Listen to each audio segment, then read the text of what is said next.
Jojo.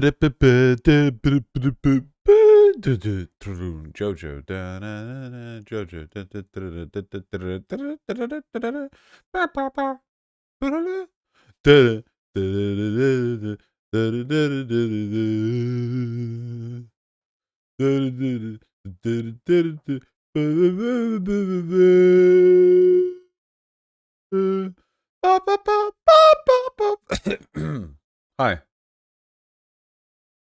what's up? You know, one of the reasons, even though they're really annoying, and I'm really annoying, that JoJo fans never bothered me that much is because not only is there real artistic merit to the franchise that they're a fan of, but also the franchise is goofy goober shit, which means that if they act like goofy goobers, it kind of fits, you know what I mean? Like, I'll always be more respectful towards annoying communities that are oriented around stuff with like real artistic merit, you know? It's one of the reasons why the Homestuck community doesn't bother me that much, because as much of an obnoxious shit pit meme fest that community turned into, there actually is some like collaborative narrative value to the original product there. False, you could say the same about Rick and Morty. Originally, yes. First 1 and 2 seasons. I don't fuck with Rick and Morty anymore. I'm sorry. They went corporate, they sold out. Not getting me. Season 1 was ass of JoJo. Well, they didn't have much to work with the manga. Part 2 of JoJo I really like. I mean, everyone likes Joseph, you know. What about the Steven Universe community? Honest to God, likewise. See, the issue is that whenever I see like the fandom of a community, I see them on Reddit and Twitter. I don't see them on Tumblr. So the communities that are at their worst on Tumblr, I never experienced. Like Homestuck. I know Homestuck was at its worst on Tumblr, you know. Even on even on with Steven Universe, on Reddit it was fine. Like it was fine, you know. Um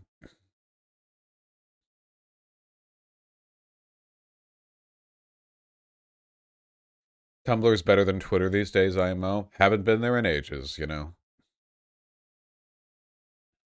Steven Universe is bloody cringe. Um, well, the fan base is really cringe, and there are huge narrative problems with Steven Universe.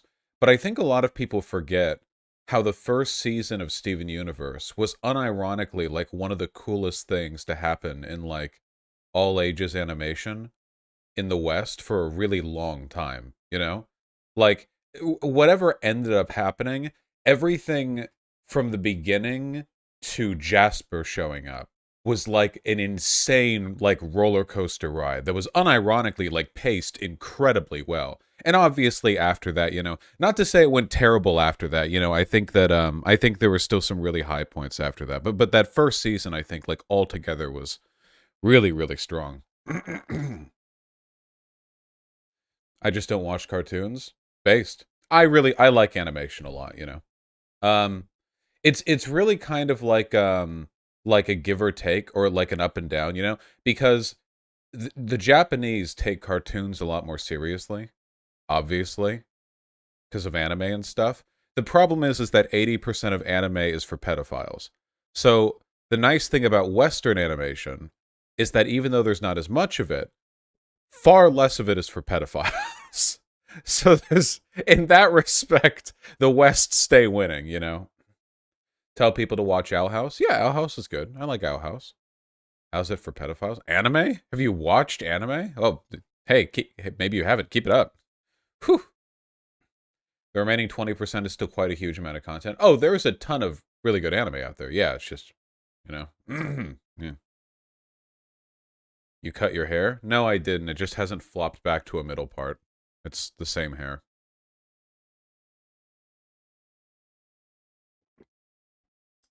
Owl House is the new Gravity Falls. I don't know if I agree with that. It's good though.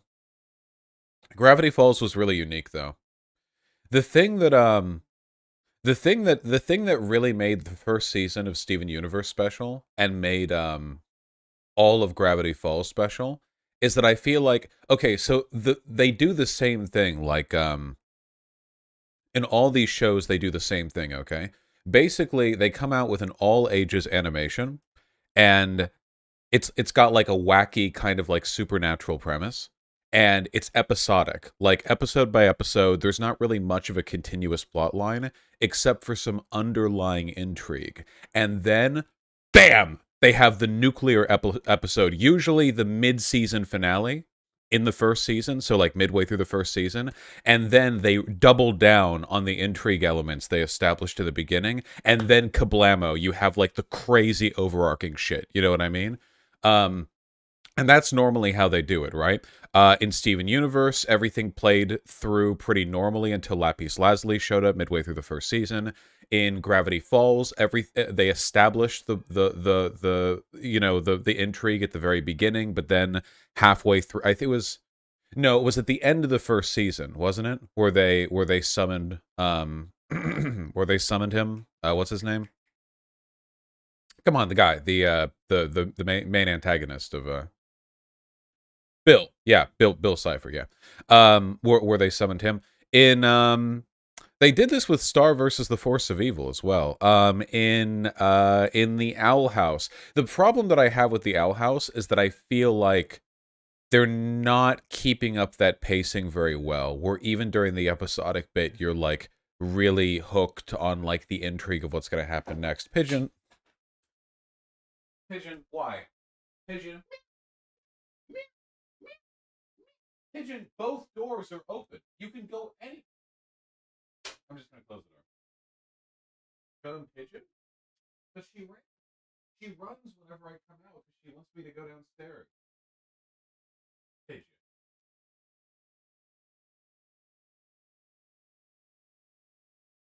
She just wants to play.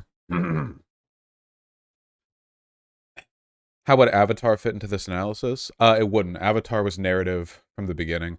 There was never an episodic part of Avatar. I will watch Arcane eventually.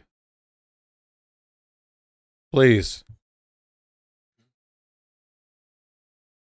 I'll watch Amphibia as well.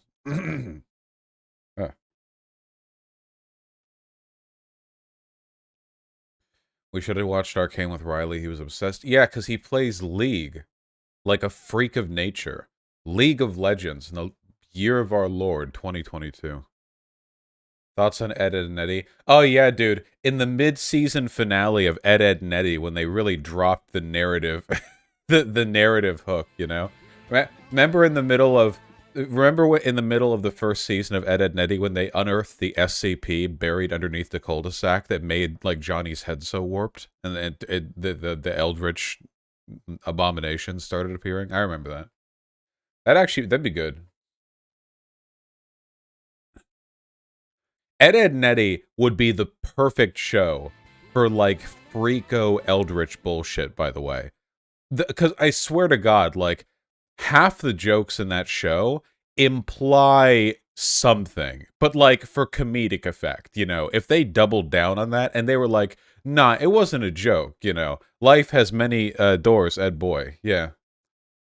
The Canker sisters were an amalgam for sure. Oh yeah, absolutely. Absolutely, absolutely.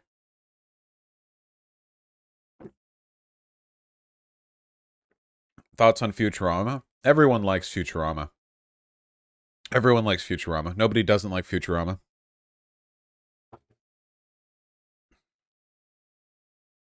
Trigun had a pretty rad mid-series tone shift that worked super well. I'm mid on Trigun. Don't get me wrong, I liked it, but I was expecting more from it, personally. I agree that it did have a big tonal shift, but yeah, I know it has my sort of implied namesake in there as well, but I was hoping for a little bit more in that. No, it was good. I liked it. I liked it. I was just hoping for a little more because it was like a legendary.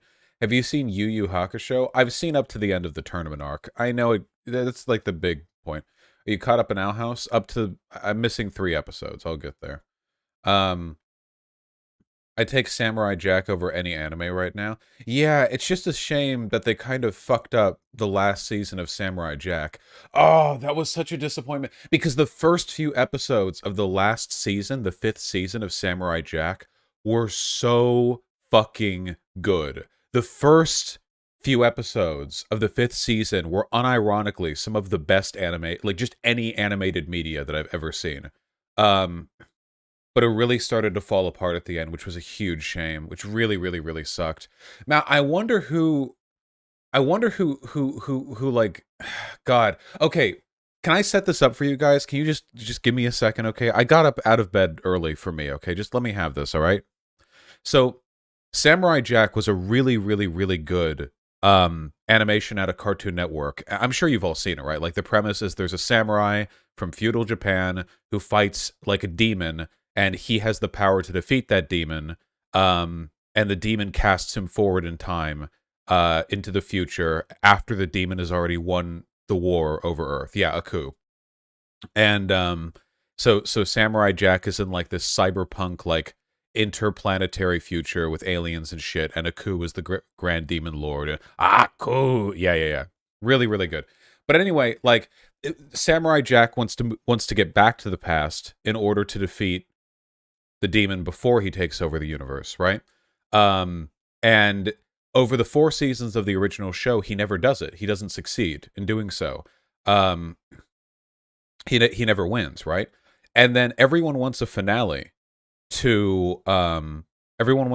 to Samurai Jack. And then after like 15 years, they're like, yeah, we're finishing it. We're doing the final season. Like in real 15 real life years.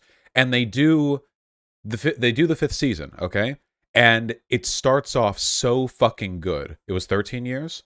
Well, yeah, whatever. It starts off so unbelievably fucking good. The gist of it is that Samurai Jack, all the time portals are gone. There's no way to get back home. Every way home is gone. He cannot go back. And as a product of him being cast forward in the future, he's immortal. It's been like 50 or 100 or whatever many years, but he can't go back home, and he's basically just suicidal. He's grown a depression, beard. So it seems like the premise. It seems like the kind of premise that you would only get from fan fiction, like good fan fiction, but it was real and canonical, where you have a kid show protagonist have a finale done in the future, which opens with them considering suicide. I mean, it reads like something like really good fan fiction. Oh yeah, it was on Adult Swim, but it was canonically Jack. It wasn't like a spin-off. It was the 5th season. It was accepted as that. And to have that, like it's really surreal. I mean, in terms of like, it literally would be like if there was an extra season of Ed, Edd and Eddy done by the same people where there was an SCP Under the Cul-de-sac. In terms of like I can't believe we're doing this, Yeah, growing the show with the audience, because this is what everyone wanted to see. The premise of Samurai Jack was always pretty dark, and they really committed to that. And the first couple episodes, he doesn't have his sword, the demon killing sword. He's super depressed. He's thinking of killing himself, but he can't because it would be dishonorable, because samurai code, because you can't kill yourself unless you've finished your, it's a whole like pride thing. But there's like seriously, like the first couple episodes are just him battling his depression. And the big fuck up, man, was that they had to bring pussy into the mix. I'm sorry, they had to bring a love interest in. I don't know why. Samurai Jack was a based Volcel the entire original show. The entire original show, he was just on his game. He was focused. And he meets with this daughter of Aku, basically like a biological daughter of Aku, because he's a demon lord. I'm sure he rapes like billions of, mortals, whatever. And she's like this crazy cultist lady, and she gets like broken away from the cult by Jack. And the thing that really bugs me, excuse me. The thing that really bugs me though is like I hate this trope more than anything in my life, okay? You know the trope where there's a woman. The term on TV tropes is born sexy yesterday. And the trope, it's like a hot chick who's an adult, who's strong, who's competent, but like they're so naive that they need a male character to like guide them through every element of socialization. Does that make any sense? Like, this chick is like a cult warrior. I mean, she could fight Samurai Jack and potentially win. Um, and she's got like big tits or whatever. And but then she's like, "What is that? Is that a butterfly?" Like she's doing the "Is that a pigeon?" while pointing at a butterfly thing. You know what I mean? Yeah, and she gets like Jack treats her like his daughter because she's completely like insulated from the world because she's in a cult, you know? But then they end up being love interests. And the thing that bugs me here is like this isn't Jack isn't like an 18-year-old or whatever. He's like 100-year-old legendary warrior. So for him of all people to develop a romance with somebody who has the emotional intelligence of an 8-year-old, you know, I mean, she grows out of it, but like, does that make any sense? You know what I mean? Like, if he was just like some like young guy and she was naive and they kind of like learned together, but Jack doesn't have anything to learn. He's literally an immortal warrior, you know? Yeah, like there isn't any mutual growth here. He starts out as her dad and ends up as her boyfriend. It's just, yeah, I really hate that trope, but especially with somebody as old and wise as Jack. Yeah, he was literally the first male she ever saw. Okay. This is like the fantasy future equivalent of Jack waiting outside of like the middle school parking lot. Yeah, I don't know. It's just a weird it's just weird. Yeah, Catholics be like. Yeah. Look, I don't have an issue with Jack having a love interest. I just don't know why the love interest had to be like an emotionally stunted baby-brained. You know what I mean? Yeah, I don't think so. And I think that really fucked the last season because that made the last season in large part about the development of their romance, which I don't care. I don't care. You're You're the legendary samurai warrior cast forward in time, looking to go back in time to defeat the demon god before he took over. I do not care who your romantic interest is. I do not care. If it was established earlier in the series and they developed on it later, then maybe there'd be some kind of continuity. But this was completely done through in like 5 episodes. And then and then at the end, none of it. Okay, I'm almost done. I'm almost done, then we'll do politics. And then at the end, the thing that really bugs me is that the end of the end doesn't even make any sense. Basically, they're fighting a coup, and a coup is, you know, all strong and shit, and they're all fighting, you know. And then basically, the girl, the daughter of Aku, you know, the love interest of Jack, like midway through the fight, is like, oh yeah, I'm Aku's daughter, which means that I have her powers. I mean, I have his powers, which means that I can also send you through time. And then she sends him through time. I wish I was joking. That's actually what happens. The chick that he's been with the entire last season, midway, she's like, "Oh yeah, I have the powers of the demon god." There you go. Yeah, she just realized that. And then and the weird thing is, this is true time travel. Jack goes back and kills Aku, which means the future that Jack has spent the entire show in never happens, which means the daughter of Aku was never born, which means all the friends that he made over the 5 seasons of Samurai Jack never lived. Which mean, like, I thought there was going to be some final scene where Samurai Jack was like, I'm leaving, you know, like, I'm leaving you all behind. I'm sorry. Or something, like, something. Hold up, I thought she got those powers in the final episode. Did she just get them at the final? It was super lazy and finger snappy. No matter what the narrative contrivance was, it was a finger snap moment. It was just like, oh yeah, bam. Like, it was, yeah, it wasn't, I forget the exact series of circumstances, but it was, yeah. Um, it was very finger snappy. But what I expected, so there were 2 directions they could, no, there were 3 directions they could have gone with, basically. One is that Samurai Jack goes back and deletes the future, and the daughter of Aku just essentially commits suicide by sending him back to change the future into one where she never existed. Okay. The second one is where he decides not to go back. After the defeat of a coup, he decides to let what's done is done and try to build the future better. Which could have been an interesting ending, like if he realized at the end there never was a way to get back and defeating Aku wasn't about saving the past, it was about saving that future.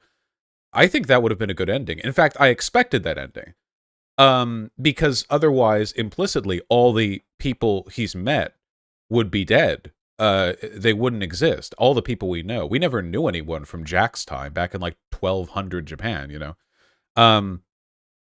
And the third one could have been like some people go back to the past with him, like the Scotsman or something. And an ending where you have him playing the bagpipes over like the rolling rice fields of feudal Japan would have been very funny, you know. But they went for the least interesting one at the end. He just gets sent back, defeats Aku, and that's it. And then it's like, oh well, I guess all that never really happened then. Okay, you know, I don't know. Yeah, but the Scotsman died. Yeah, but you know what I mean. Yeah. Also, wait, is he still immortal afterwards? Like he's gonna live forever? It was kind of rushed, but yeah. Can you imagine if Samurai Jack was immortal after he went back to the past, and then you have like this ancient, legendary, immortal warrior with a magical sword? He's going to rule the fucking world, you know? Remember the Portal Guardian that went nowhere? Oh, fuck, dude! That's right! The Portal Guardian from Samurai Jack. I don't know why they didn't... I think they lampshaded this in the final season by showing some shot of like the portal being destroyed or something. There was an episode in the original Samurai Jack, so before they did the whole reboot, where there was a time portal that Jack found, being guarded by a guy called the Guardian, and the Guardian kicked his ass. In fact, I think he's the only guy who ever kicked Samurai Jack's ass. Like he fucking destroyed Samurai Jack. The dude was strong as fuck. And then um rather than kill Jack, he let him live. And he was like, "You're not the one who's going to make it through this portal. This guy will." And then you look into the portal, and the person who goes through the portal in the future is like ancient old man Samurai Jack. Like basically, you're not strong enough now, but one day you will be, and then you'll go back to the past.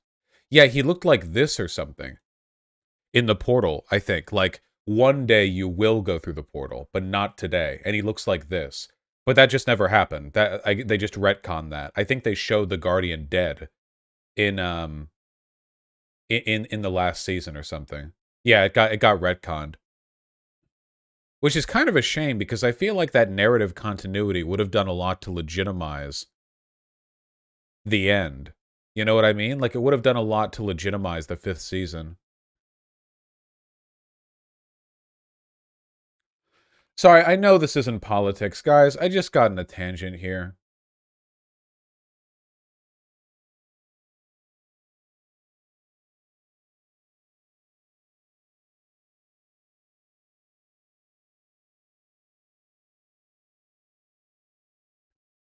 More Jack Real, ignore the haters. Yeah, gotcha. Anyway, it's just a bit of a shame.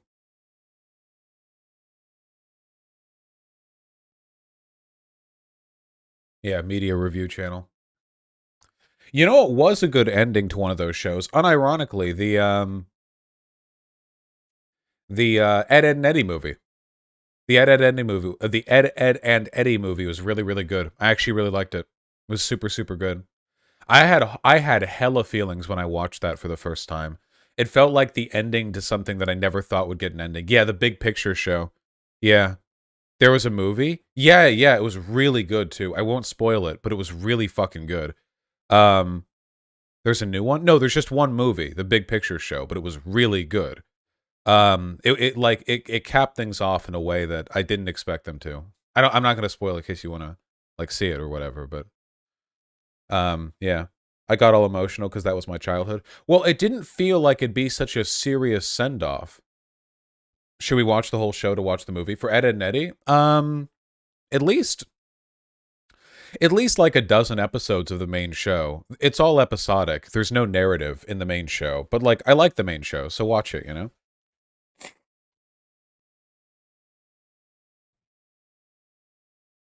Yeah, it's some good stuff there. I needed to know what was under the hat. Look, Double D is just like bald or something. It has to just be he's bald, right? It has to just be he's got like premature baldness syndrome or some shit like that. Yeah, it's got to be something like that, you know. Maybe yeah, brain tumor. He's got like an exposed the Tim Pool syndrome, right? Um, or anxiety. It's Finn's hair again. Oh yeah, do you think that was the do you think that was the big run up they wanted to do? Where they wanted to pull the same gag that they did in Adventure Time, where they finally show his hair and it looks like this or something? Like he's embarrassed because it's like because he thinks it's like feminine or something. Like he thinks it's girl's hair, but then he pulls off his like beanie and it's like the most beautiful, radiant, yeah, hair you've ever seen. Yeah, maybe that's it. Maybe that's what they were going for. Who knows, right?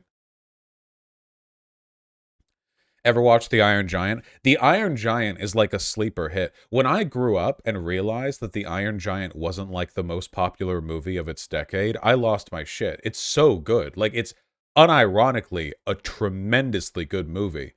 But when I learned it was like a cult classic, I was like, wait, what? Why the fuck isn't everyone watching it?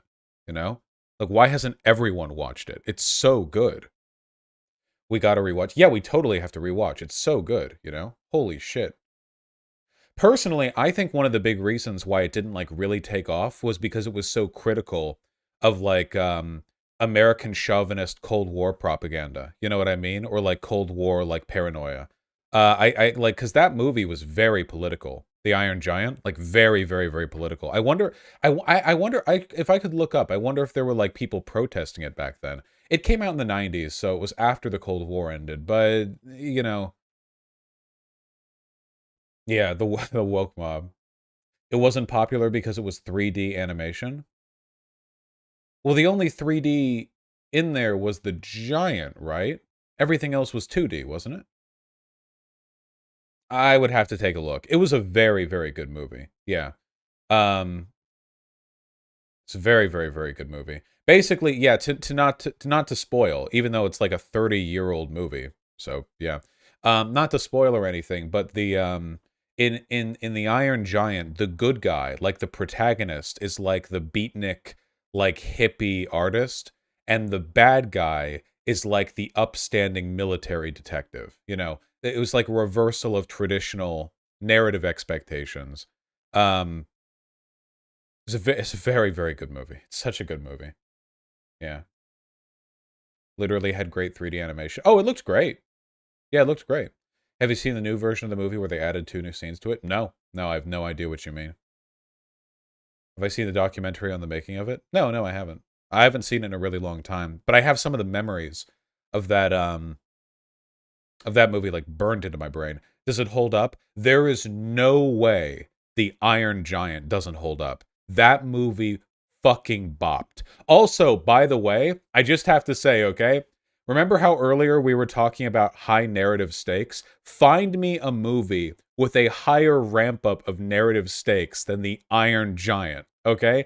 The first half of the movie is this goofy ass scruffy 12-year-old like you know like running around outside like with the beatnik like uncle, you know, oh what a crazy statue you've got, and the last one is launch the missile now.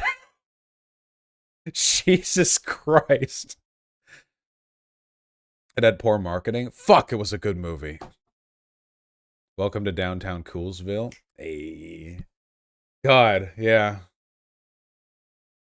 Did I see Loner Box's new video about Hassan? It's pretty good. I haven't seen it. I saw that it was released, but I can't look at it on stream till it's a few days old. Otherwise, I'm like view leeching. Did you hear cops murdered one of the lead writers of Ed, Edd n Eddy? They shot him from being autistic, and it's a tragedy. What the fuck? Seriously?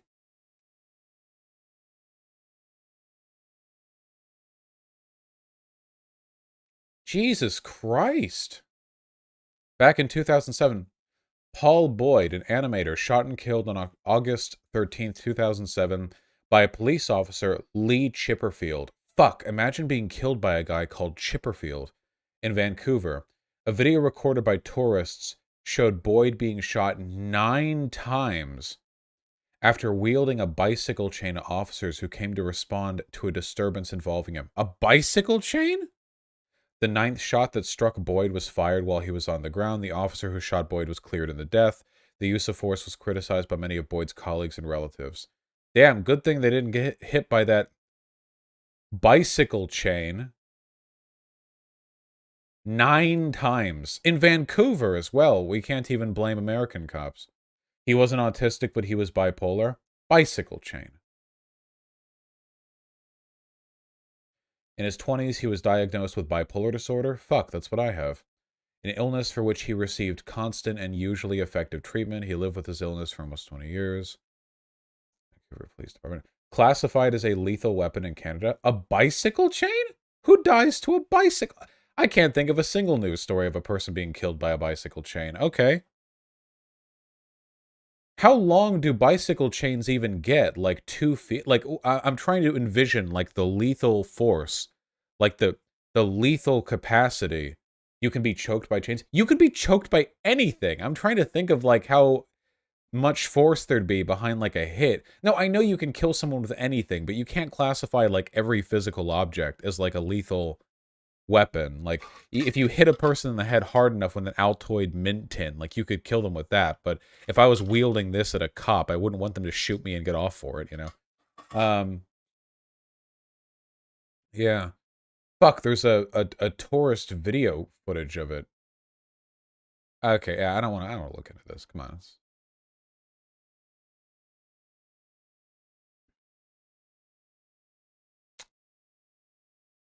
We've been on this tangent for 30 minutes. Thoughts on the amazing world of Gumball? I've never seen it. I keep hearing that the Gumball is pretty good, but I've just never seen it. It looks like it has. This is the show. It has like the pudgy blue guy, and the art style is all over the place. Like they use backgrounds from real life, or like they just like they do like all sorts of wacky stuff with artistic dissonance. That's the show that I'm thinking of, right? No, wait, is that Chowder? Wait, I might be mixing up Gumball and Chowder. Both? Both of them do that. That's Chowder? I'd have to see. They use a lot of mixed media. Did anyone ever see the House of Imaginary Friends? I never saw that, but I always see people making memes about it. I don't know how popular it was. Foster's Home for Imaginary. I never saw that. Oh, seems people really liked it. Was it good? Because I see people talk fondly of it, but nothing about the art style of that show. That was an OG, it was good. Okay, yeah, the art style always made me think it was kind of just one of those, like, flop, like, you know, like, paint by the numbers, like, whatever shows. But I never saw it, so, you know. There are plenty of good shows that kind of feel that way, right? What the fuck, watch it now? There's plenty of stuff I have in the back burner right now, okay? My Life as a Teenage Robot? Nah, My Life as a Teenage Robot slapped, okay? That was a good-ass show. I didn't even see the whole goddamn thing. That was a good show. Everything I remember from that was really good. Flapjack, also a banger. Flapjack was literally the precursor to the modern golden age of Western animation. A ton of the people who worked on Flapjack went to work on Adventure Time, and then a ton of people who worked on Adventure Time went on to work on everything else beneath, you know, like afterwards. Including, of course, Rebecca Sugar went on for Steven Universe after writing some of the best songs in the original seasons of Adventure Time, and then Steven Universe was this massive Camp Lazlo. I've never seen Camp Lazlo. No, Flapjack was really good. That show was fucked up. Flapjack was fucked up. I remember some shit from there. I can't believe some of the I remember watching that back at the time and thinking like, I can't believe this is on Cartoon Network. Captain Knuckles. Yeah, that was a demon show right there. That was a show written by demons to communicate the will of Satan to the material plane, you know. Clone Wars was the real traumatic shit. I never saw the 3D Clone Wars. I did see the 2D Clone Wars shorts that were directed by the guy who did Samurai Jack, which were, by the way, really fucking good. Like, unironically 9 to 9.5 out of 10, you know? The the 2D Clone War, yeah, Genndy Tartakovsky, yeah. Those were so good. I still have like memories of some of the shots from those. They were so good. But I've never seen the 3D stuff. I know people have said that it's good. I suggest taking a look at the 2D stuff though. Courage the Cowardly Dog is only slightly creepier than Flapjack. I feel like it's the responsibility. There's not copyright on that old show if you want to look at some clips. Wait, bullshit. How do you know there's not copyright on the Tartakovsky shorts? That feels like a trap to me. You're gonna get my channel nuked, motherfucker. They're on YouTube. That doesn't mean they're not copyright, though. There could be other issues. The copyright claims that happen to posted videos are different from copyright claims that happen to YouTube streams. There's a different Cartoon Network owns it, not Disney. Yeah, Cartoon Network, yeah. The full series is on YouTube, all of them. Yeah, that doesn't mean that it's not it's not about whether or not the show is copyrighted. It's about whether or not the show has been entered into YouTube's Content ID system. Basically, the way that it works is that when a show is made, they hand over the files to Google and they enter it into their Content ID system. And from that point forward, all live streams, all videos, everything get automatically checked against the content in the Content ID network and flagged if they're too similar. And a flagging of a video can lead to a demonetization. A flagging of a stream can lead to a channel strike. So there's a difference in the potential consequences. Additionally, if something gets flagged when it hasn't been released yet as a video, you can like deal with it on the back end, but in a live stream you can't. Yeah. But anyway, yeah. Courage the Cowardly Dog was really, really good. I feel like it's really important to have shows that are creepy. Like for young people, you know what I mean? I feel like that can be very informative. Oh wait, here's the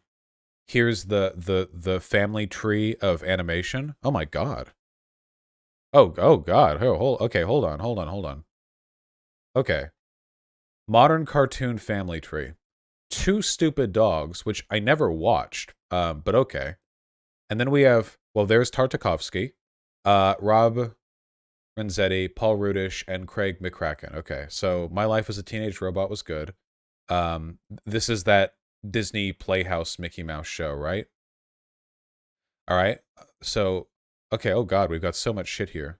Okay, from Genndy Tartakovsky, we have The Loud House, Fairly Odd Parents, Samurai Jack. Oh, here's Butch Hartman. And Family Guy. Okay, wait, what's the key here? Art director, animation director, storyboard artist, storyboard revisionist, background designer, writer, episode director, sequel series. Okay, so the only direct connection here is the black line for sequel series for the same creator, and everything else is just if they had, like, shared people who worked on them. And then you have, the true animation lineage of Family Guy to Avatar The Last Airbender, classic. I've never heard of 3 South before in my life. I've never heard of sorry, of course I've heard of Phineas and Ferb. I've never watched Phineas and Ferb, but people meme about it all the time. This is the new Powerpuff Girls, I'm guessing, because the old one was up here in the top right. So this is the new one. And there's the 3D Clone Wars people don't shut the fuck up about. Here's Voltron, which I tried to watch and found really boring. Oh, sorry, I keep zooming too quickly. Untitled Fast and Furious series, The Dragon Prince. Didn't see. Green Lantern, 12 Forever, DuckTales. I haven't seen any of this shit. The new Powerpuff Girls to 12 Forever, which was made by a pedophile, Lamau. 12 Forever was made by a pedophile. Okay, I don't know any of the lore here.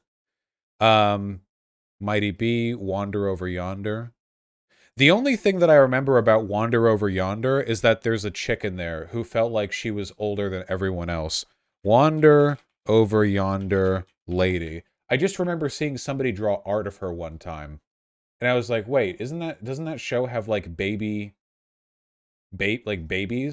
in it? Yeah, this is what the villainess looks like for that show.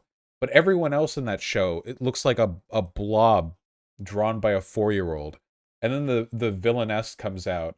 and she has like this goth. She's wearing like a basically like a pussy cut dress, and she sings some goth number about how cool she is or something. I just saw somebody draw this, and I was like, wait, what is this show? And then I looked up the fucking song on YouTube, and I was like, it's kind of some artistic dissonance here. Um, okay, we have regular show, Star vs. the Force of Evil, which despite its really weird ending, is a good show.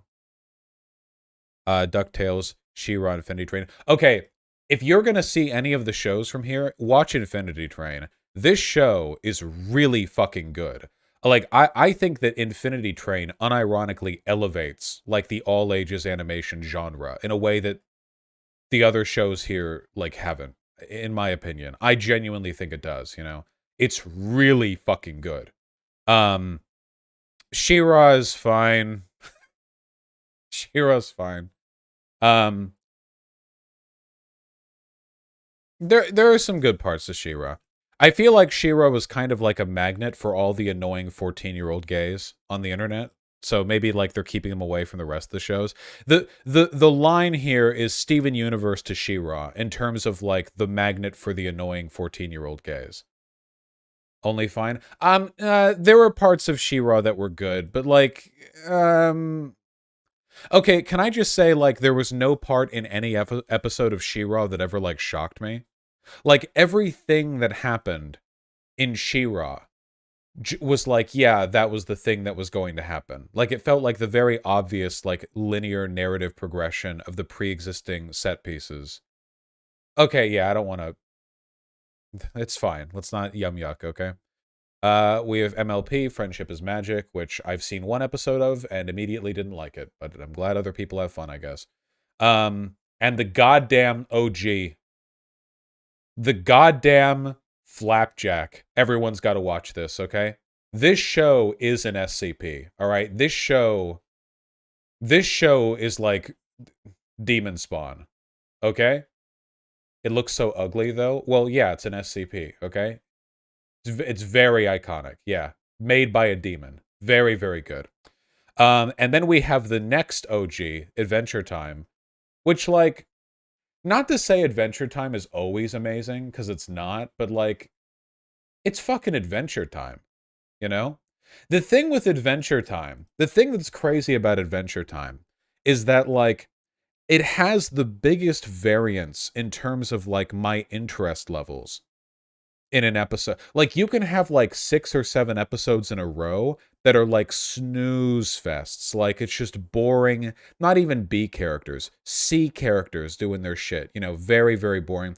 And then randomly they'll just drop like the best episode of animation you've seen that year. Very, very wild, the variance. I wonder if anybody's cultivated like a Adventure Time minus the filler series where they just they just give you like the banger shit, you know, just the yeah. A lot of it is episodic, but there's a lot of stuff that isn't as well. Like, guys, do you remember every scene with the Lich? Like, holy shit. I can't believe, like, Jesus. Fall?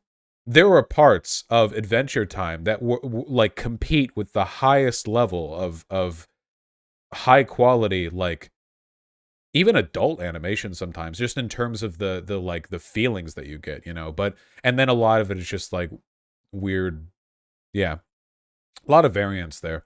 Yeah, we need a Adventure Time Z Kai. Very true. I love Sweet Pea. Yeah. Long Live the Royals. No idea what this is. Then we have Steven Universe. What more can be said? OKKO, I've watched a season and a half of. I liked it. It doesn't take itself seriously at all. Basically, it's like, what if a kid... I mean, you can tell from the design of the main character, but like, basically, it's what if this kid worked at a convenience store and also the entire world was a fighting game, like the inside of a Street Fighter game. Does that make any sense? Like, basically, it's the kind of show where you can just be chilling. Yeah, you can be like a customer can come in and be like, "Hey, the soda machine is out of soda," and then the rest of the episode is him fighting the soda machine, which grows arms, and it's a mecha. And when he beats up the soda, there's more soda in there. It's like shit like that. It's good. I like it. You know. Over the Garden Wall is like art house shit right here. It's only like 10 episodes. It's art house shit. It's really, really fucking good. There's no excuse to not watch Over the Garden Wall. It's really short. It's really good. There's no low points. It's really good. You should watch it. It's like, there's no reason not to. Um, no reason not to at all. I would put it up there with Infinity Train in the sense that I feel like it really defies the conventional animation like narrative tropes of like we need to be episodic most of the time with big narrative drops every once in a while to maintain interest. Like I feel like Over the Garden Wall and Infinity Train are two of the only shows bold enough to be short, deliberate, contained stories that are like narrative through and through. I never saw the Bee and Puppy Cat show. I just saw some of the web animations before it got syndicated as a full show. So I should watch it maybe. I mean, it was like really cute, the web animations. Um, Craig of the Creek is really good. Really, really good. It's basically, I feel like Craig of the Creek is basically the spiritual sequel to Ed, Ed, and Eddie. Basically, the gist of it is like, it's like these like baby kids and in their like there's like well there's a creek in the middle of their neighborhood and they like imagine stuff and it's like woo I've got a laser gun and then he does have a laser gun because it's the imagination, you know. I guess that sounds really juvenile, but when watching Craig of the Creek, like I feel like it captured an element of childhood wonder that a lot of these other shows don't try to do. A lot of these shows try to capture the feelings of adulthood through the narrative and like storytelling tropes of a kid's show, and I feel like Craig of the Creek tries to capture the feelings of childhood in a way that's approachable and enjoyable for people of all ages. Does that make any sense? Yeah, I've said this before, but if I had kids, this would be like the number one show that I'd want them to watch because I feel like it strikes a really good balance of like promoting like I guess what would you call it, like moral virtue. Like the show it's a very compassionate show which I like. um oh yeah, it's also chock full of fucking anime references, so you know the people who made it are degens. Craig of the Creek fucking doesn't Craig of the Creek touch on some social issues too? Yeah, it's like a majority black neighborhood and they touch on like I don't they basically just talk about racism sometimes. I think it's a good show. It's a really good show. I recommend it. Never seen Victor and Valentino. Hilda, very good. Very, very, very, very good. Hilda's super cute. Hilda's basically like Hilda's basically like what if you had like a late 20th century town set in the middle of a D&D universe and the protagonist is like a 6-year-old like environmentalist. Really, really, really cute and very well animated too. It's a Netflix original, so they got a lot of money to it. Um, yeah. Clarence never seen. Summer Camp Island never seen. Owl House. It's really good. You should watch it. Have I seen the Hilda movie yet? I don't think so. No, no, no. We haven't. We haven't. We haven't. No, no. We need to. Yeah. Gravity. Goddamn falls. If you haven't watched this show, you should just unironically kill yourself. No, it's very good. Gravity Falls is really good. Like unironically, like maybe like a 10 out of 10 show. It's like unimaginably good. It's so so so good. It's ridiculous how good it is. It was really like a lightning in a bottle show. You know what I mean? Like it's such a good show that it basically single-handedly revived the genre that it's a homage to. Like the genre is basically like it's like Twin Peaks, you know? Like like crazy town with supernatural stuff happening and like some earnest detectives trying to figure out what's going on, but the mystery runs deeper than they could ever imagine. But it's that, except it's a kids animation, and it's amazing for everyone. Like it's very very good. It's so so so good. And now like it's like culturally relevant now too. Not only has everyone seen Gravity Falls, but I feel like this show single-handedly revived like the general interest in xenobiology, like cryptozoology, like you know stuff like that, like the paranormal as an aesthetic.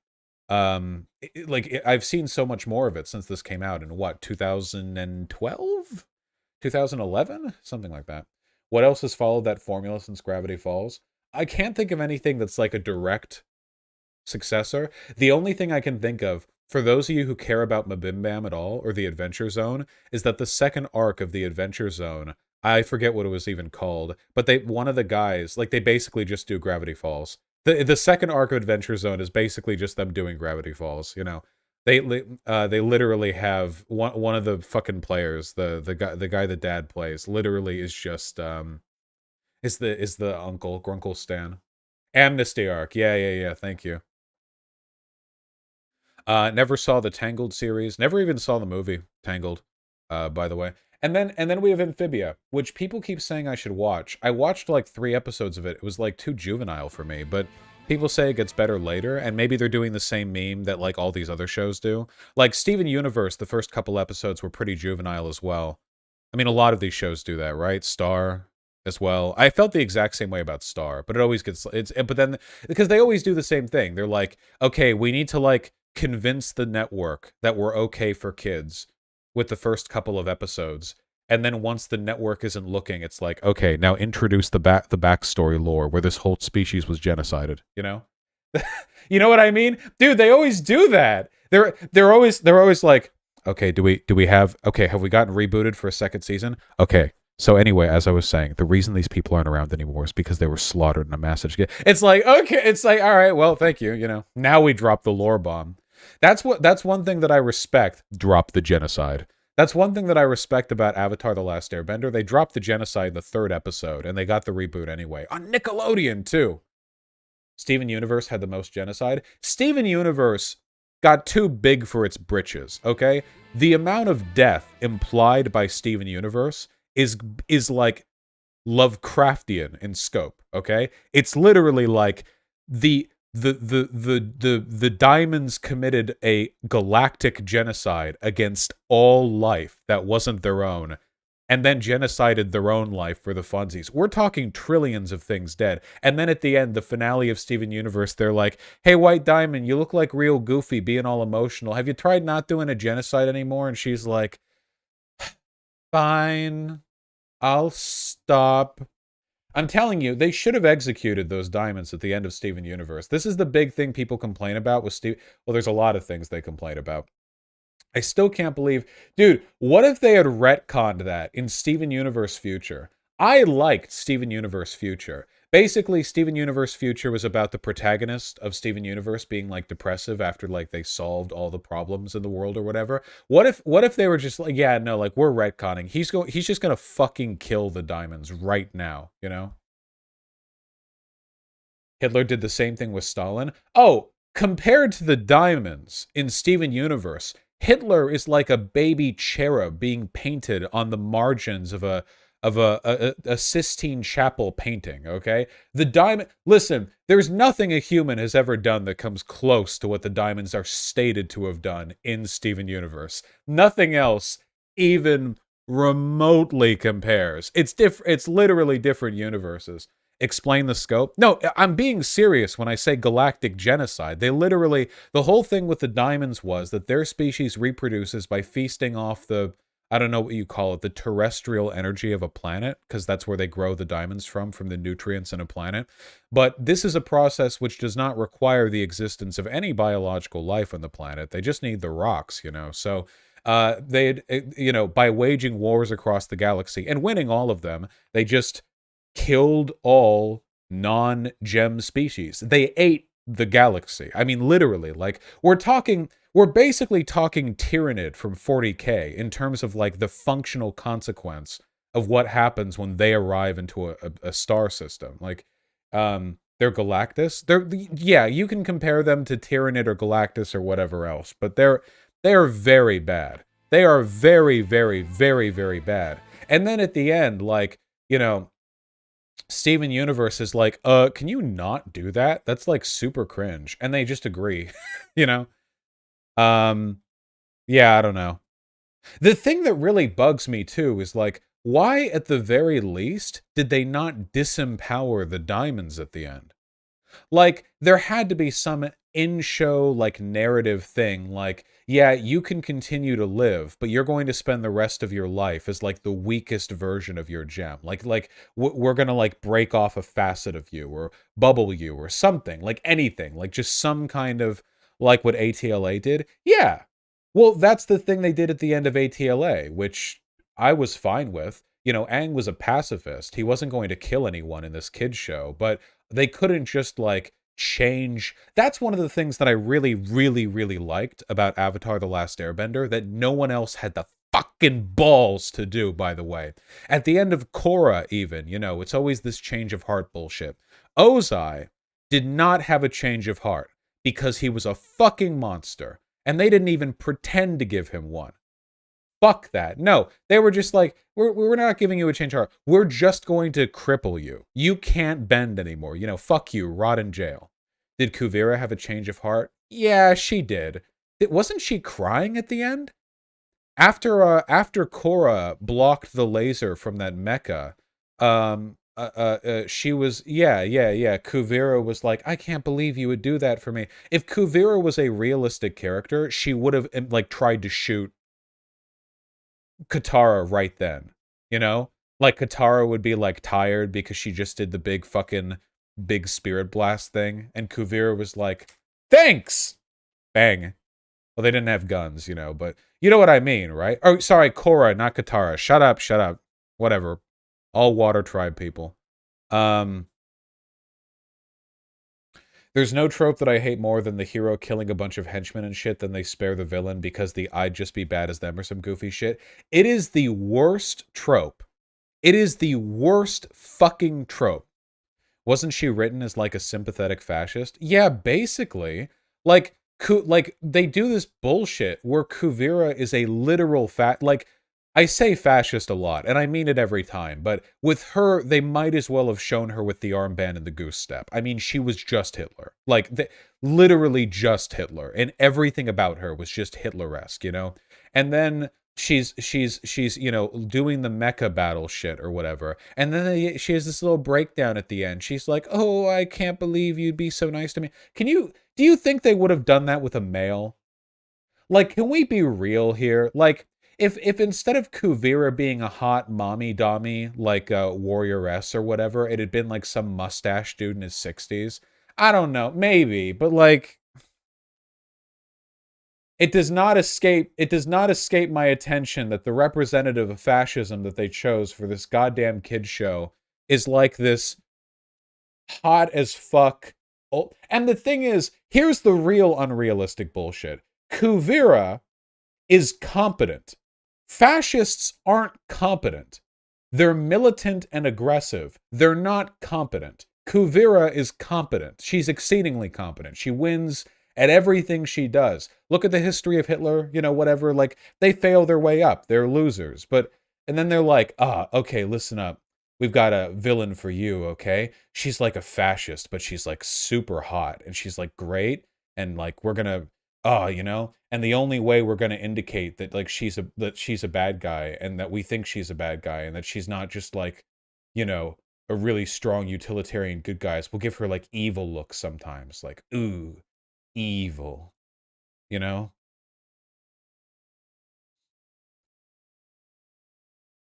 I want her to hug me. Yeah, me too. She's really hot.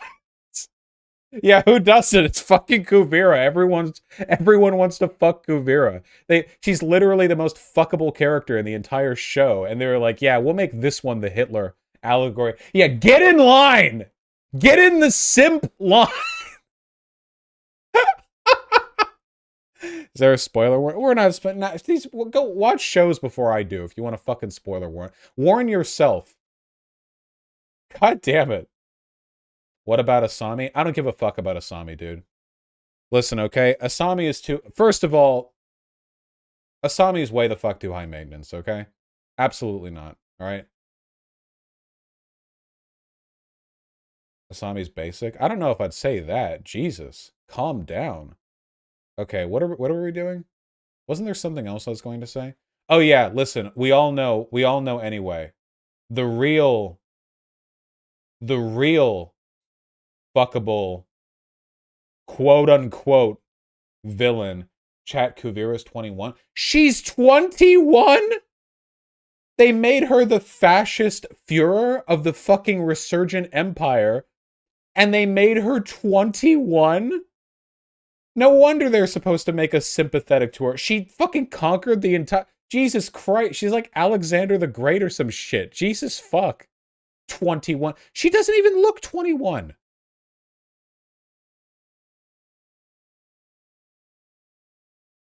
You could easily sell this as 30. Yeah, like, even that's really fucking young. But, like, yeah, like, Jesus. Okay, wasn't Alexander like 15? They really wanted to make this fascist relatable, I have to say. Who was the quote-unquote villain of the third season again? Oh, God, I'm forgetting. Zahir. That's the real fuckable. That's the real fuckable quote-unquote villain. God damn. I love the defiance of the archetype, because they were like, hey, like in the art design room, you know? They're like, hey, have you ever noticed how we make all of the airbenders in this show like really effete and skinny, you know? What if we had one of them look like the Giga Chad meme? What do you think do you think we could defy expectation by making one of them have a jawline like the width of a normal human shoulder? Do you think that would be like a good way of defying people's expectations? Why, yes, I do think it would be a good idea. This dude opens the show by killing a bitch queen. What a goddamn king. What emotional range, too. Look at this guy. Get this guy on an acting reel. Look at him. My God. Also, sorry, ladies, he's taken. His girlfriend's hot as fuck, too. Okay, he's like 6'5", and his girlfriend towers over him. It's insane. She's one of those mute brain fire shoot types. Okay, look at this. Not mute? Oh, does she talk? I don't remember her talking. That's good. How could anyone not root for these two? He's like 6'5". He towers over everyone in the show. She's got to be like 7 feet tall. Yeah, it's insane. There we go. There we go. That's what I'm talking about. Okay, but Tenzin though? Yeah, Tenzin's crazy tall. I'm pretty sure she's way taller though. Like, look at her in a crowd of normal human beings. What the fuck? She looks like a goddamn elf. She doesn't even look human here. They're compared to like normal people. She's the tallest in the show. Yeah, nobody's as tall as her. Nobody's as tall as her. She's just tall. She's very tall. Okay. Are we finally ready to move on? Are we finally ready? Hey, if you don't want me to ramble about this shit, don't fucking show up by the 5,000-fold to watch me do it. Okay, fine. Fine, you want content? Fine. Jerry Springer Show. Yeah, you think I'm joking? You think that's a joke? Jerry Springer Show. What does he mean? What is that? Is that some kind of joke? What is he? Nope. You might have seen that viral tweet go around.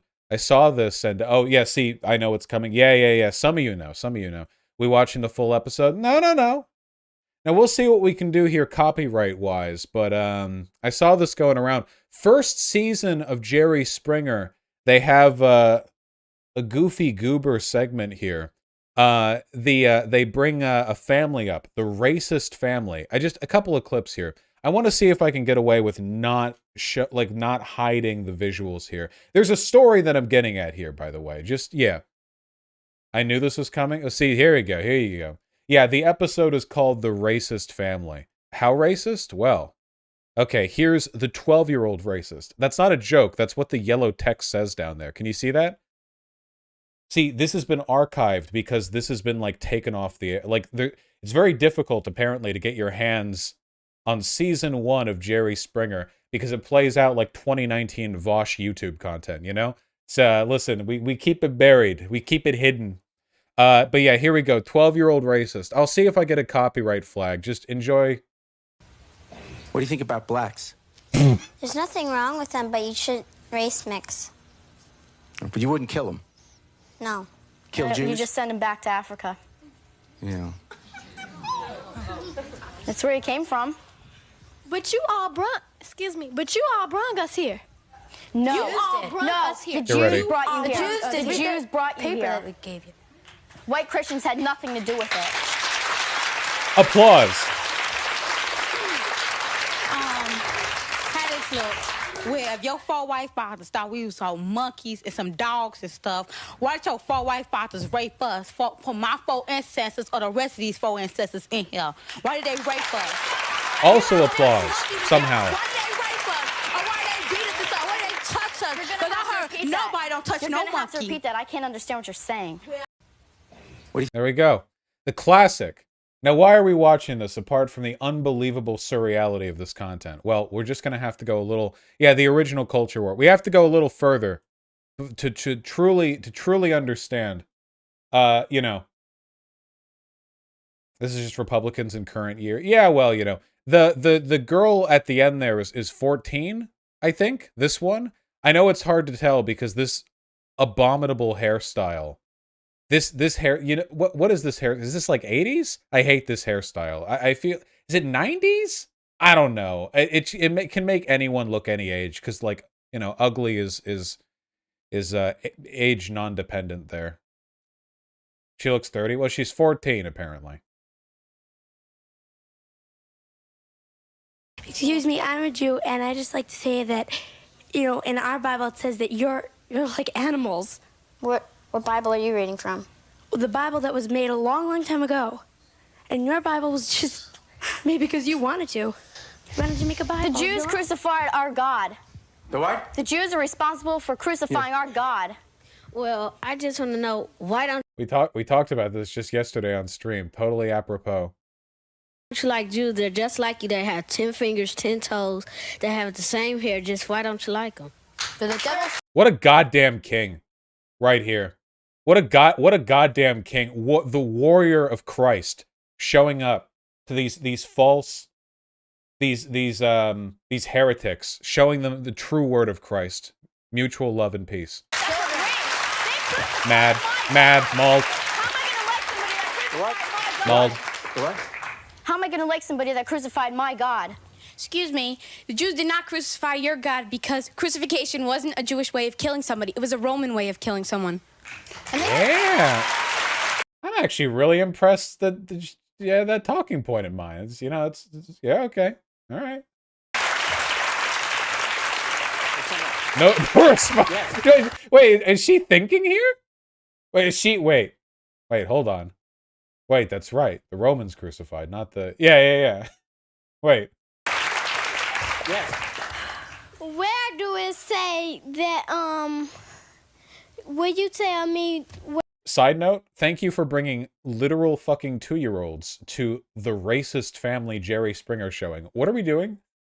It's like an infant in a cradle. Like, what's your opinion on this?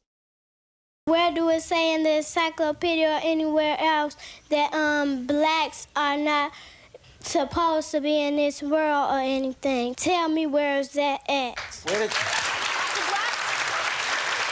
The blacks are the beasts of the field. It says it right in your Bible. The what? The blacks are the beasts of the field.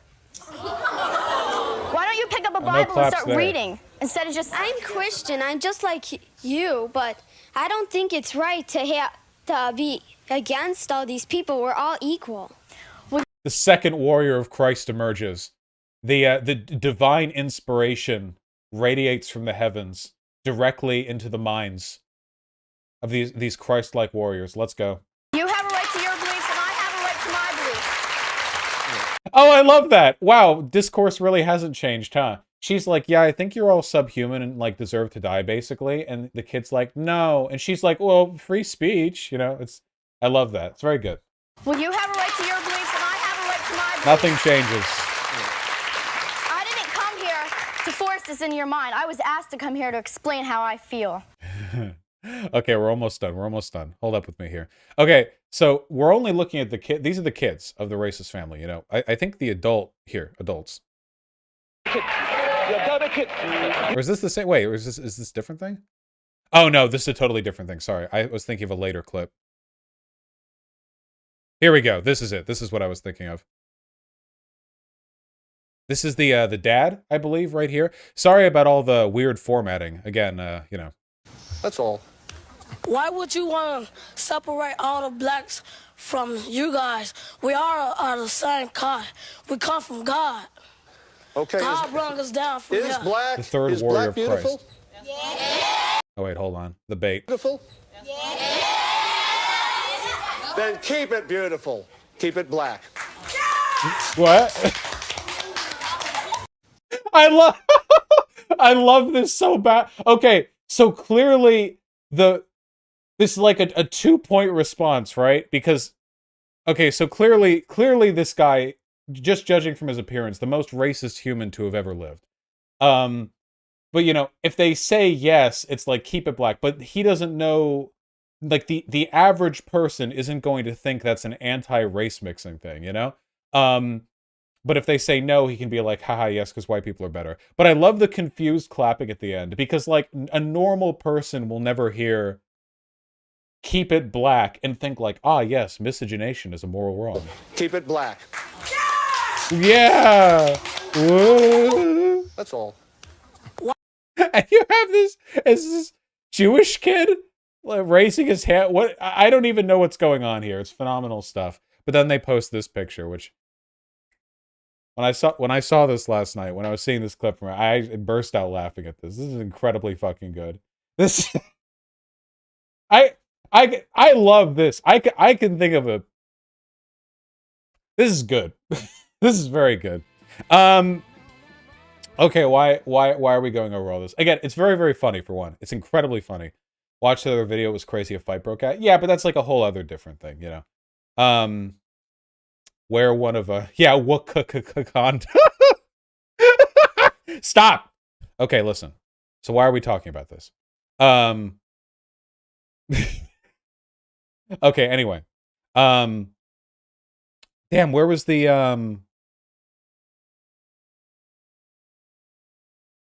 where was the follow through? So the, can we please watch I Want to Be a Ninja? Absolutely not, okay? The reason we're going over this is because apparently, remember the chick that we just looked at, the 14-year-old with the terrible 90s hair? Okay? The reason why we're looking at this is because afterwards in this comment thread, and again, I'm dealing with very sparse information here, but she's different now. She left her father. He was manipulating them and forcing them to say that stuff. He is now in custody, and he was also arrested for sexual assault. He forced them to say all that stuff on live television because he was being paid. She left as soon as she was 18. And then the follow-through, yeah, it's true in her Facebook group, Strength Over Evil. She talks about how she was brainwashed by her dad. She no longer believes in that type of evil, racist things. So this is one of those... Did I just hit the Audacity button? I did. Why are we... Get out of here. We're not recording any audio. It sounds plausible. Now we're dealing with kind of a game of internet telephone here. I want to talk about the archetype. You know, people talk about how very racist people. They talk about how behavior like that is this like natural thing. Like people are naturally like this. It's woke culture that forces them not to be. Overwhelmingly, when there are young people who are racist, they're being groomed. You know, listen to the way that the girl talked earlier as well. Like this, they crucified our God, blacks are the beast of the field. These aren't thoughts she's having. She's repeating phrases she's been told, okay? It doesn't even sound like a kid talking. It kind of mirrors the hair, you know, like you have no idea what you're listening to. They're repeated slogans. And I you know, I've said this before, and I think it's really important to continue to reiterate. This whole era of the ontologically evil. Now, don't get me wrong, okay? There are points where people are, in a practical sense, so harmful to the world that this whole, well, we should convince them out of their positions bullshit isn't really a viable, immediate approach. But at all points in time, it should be remembered, especially for young people, you know, racism, this like obscene bigotry, it's not a natural product of rational forces in the world. It's something people have to be groomed into, which is one of the reasons why conservatives take such, you know, great pains to control the education their children receive. Like, seriously, think about it. Conservatives are the premier advocates for homeschooling. They are constantly attacking public education for delivering any information on the history of this country, or of race, or of racism, or of sociology, or of gender, or of sex, or of anything that disagrees with their worldview. They insist on an autocratic and patriarchal respect for the man of the house, like a deference towards parental authority that supersedes any other education you might receive. Look, conservative families are a hotbed of grooming and sexual abuse. And I just want you all to remember that, because when you see, well, I think it's important for two reasons. One of which is because, it's important to hold out hope, especially for young people, that they might be moved out of the environment that's making them that way. But also because I think it's important to remember the kind of inherent fragility of their talking points. Does that make any sense? Like, there's a reason why they have to get kids when they're young in this respect. These talking points are just not as convincing when you're trying to throw them at a fully grown adult who's had a lifetime of experience with other people, and then you try to convince them all this pseudo-biblical racist bullshit. It just doesn't work as well. Yeah, I don't know. I feel like there's some humanizing lesson to that. Do you get what I mean? Also, just to be fair, it's just very funny. The Jerry Springer episode clips. It's also just very, very funny. The original Twitch debate scene, and hey, everyone's about the same age that they would be in the Twitch debate scene as well,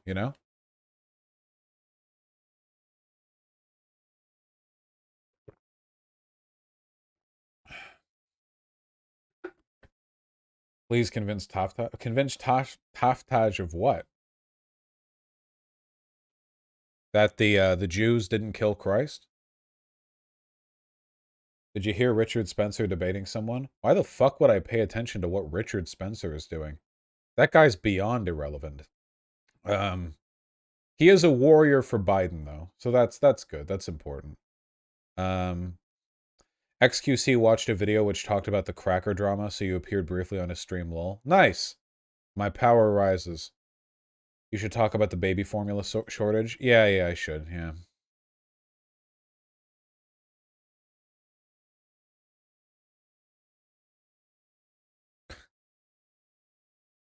You should watch a review of Stock Exchange. What? I mean, convert Taftaj like you did with Shuanhan? I never convert. Okay, first of all, I never converted Shuanhead in anything.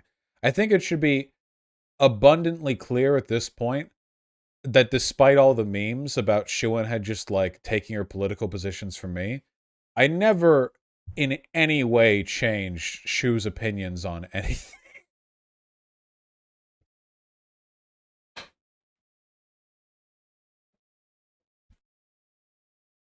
Joe Manchin is voting against abortion. Fun.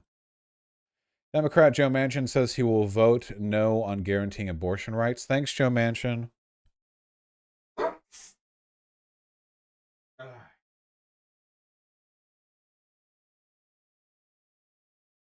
Why do we have him again?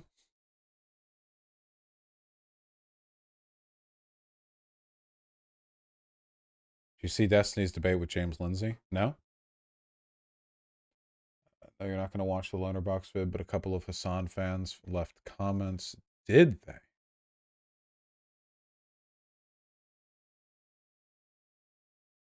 I'll say most of the Hassan viewers have been pretty cool. What the fuck? White liberal attacking POC leftist, my shock. Why do so many white people harass Muslim people? Do better, Loner Box.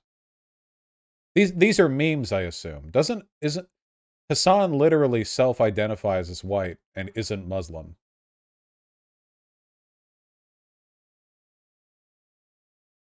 Yeah, I think these are memes. I'm guessing these are memes. Here's safe for work footage showing how the Israeli government is lying about the angle of the shooting. Oh yeah, we should probably talk about that at some point. When is the what if alt history debate? Tomorrow. Crypto crash. Y'all hyped it up like crazy. I'm not going to go hard on what if alt history unless there's some reason to. I'm going to be civil unless there's a reason not to. Doesn't he sometimes say he's Muslim because culturally he is? Is he even like cultural? Nah, I'm not. Nah, I don't know. Prices for many popular NFT collections have fallen sharply over the past 24 hours. This must be the cause of the baby food shortage.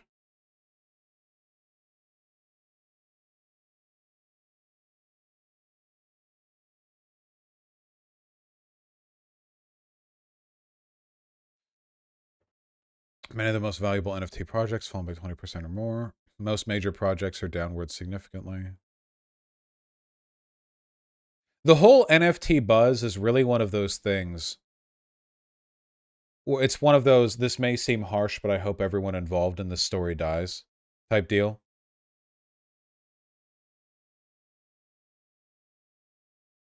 It was going to fail eventually. Yeah, I just kind of want the people who fell for it to suffer. Even the people who fell for it, like the middle class people who were just desperate for a leg up, I just kind of want them to suffer. You know, this is my inner capitalist coming out, okay? This is a Darwinian thing, all right? This is like anybody with any business sense can look at this and know this is a fucking pump and dump scheme. Like evidently, clearly, like watch that that video from Innuendo Studio. No, not Innuendo Studios. Come on, the NFT video, the NFT Dan Olson, yeah, the Dan Olson video, the Folding Ideas. Thank you, the Folding Ideas video. Like in these NFT groups, they're talking about doing fraud that isn't legally fraud because crypto isn't regulated the way traditional financial markets are. But like, I'm sorry, man. If you're dropping $50,000 on a JPEG without any understanding of or knowledge of any like elements of market, like basically this is like people falling for scams. Like everyone who's going to lose money on the NFT bit, they're falling for scams. It might as well be a phishing scam they fell for. You know, it's just some shit like that.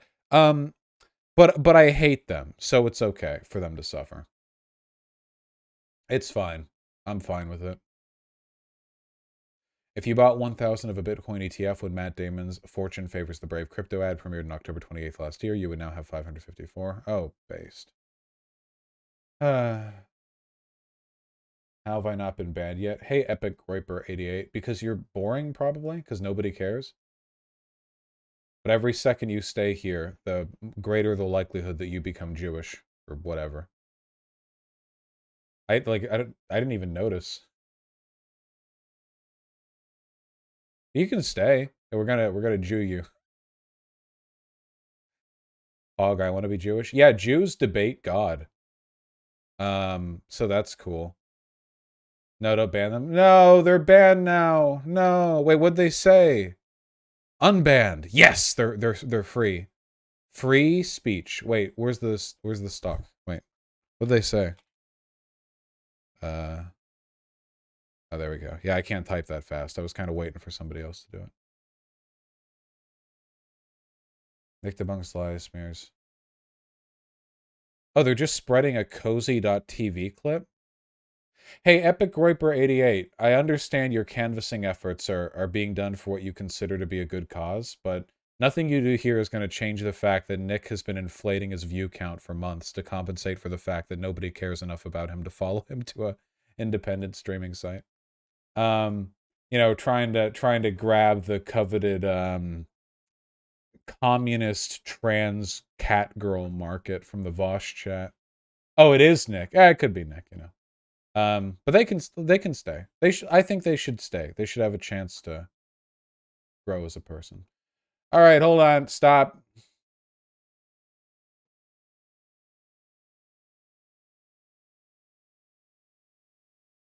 Of all these goddamn... What is this? Why do I have... What is this? Rick Riordan? What is this? Who linked this to me? What is this blog post? Lee Jeffries is Annabeth Chase? What is this? Oh, is this the Percy Jackson thing? Guys, I don't care if black people are cast as people who are white people. I don't care. I don't care. I just don't care. I don't care. I will never care. I continue to not care. I don't care. You know. I just don't care. Look, when it comes to casting decisions and disproportionate casting, the only time I care, listen, okay, there are only 2 times that I care, okay? Does a casting decision negatively affect the quality of the role? The quality of the performance of the role? Does it detract from the actual, like, for example, if you were doing a historical biopic on Queen Elizabeth and you had a cis guy play Queen Elizabeth and just sort of sat there with like a beard. Not to say there's no artistic merit to that potentially. Um, but it could potentially be a bit of a, bit of a challenge slightly. Idris Elba as Queen Elizabeth. That'd be good actually. I'd like that. Um, how far back do you think we're like? How far into the future do you think we're gonna have to go before we can have like white people being cast as black historical figures as part of an artistic statement, a la Hamilton? You know what I mean? Like it'll be like what kind of artistic retelling are we gonna go for there? It'll be like the year 2200 or something like that. Like Tubman, we already did that. Okay, but like intentionally. No, not minstrel shows. No, no, no. In a non-racist way, like part of an artistic. No, what if you had like a white guy playing you could have like a white MLK and it's like a scrawny ginger. You know what I mean? Like with pockmarks and freckles a little bit. And it's like it's MLK's historical story, but it's like a scrawny ginger white guy with like kind of a tussle of hair. And that can be a movie in 200 years, and I think it'll be good, maybe. What are you talking about? These reverse racists in chat, I swear to God. My God. That's never happening, lol. I will fight to make that happen. I will fight for white MLK. Yeah, scrawny ginger, that means Irish after all. What were Irish if not the black of white people?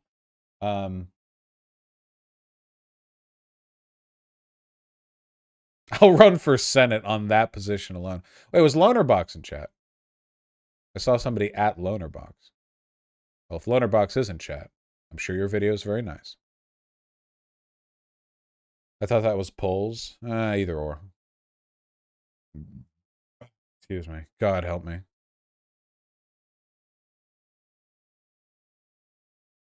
Jesus Christ, Vosh, lol. Oh, shut up. Why did they make all the casting decisions for... Some of the stuff in Hamilton I felt a little weird about, too. Having the King of England, and, like, it seems like every time they wanted a character to be like an antagonist, they were white.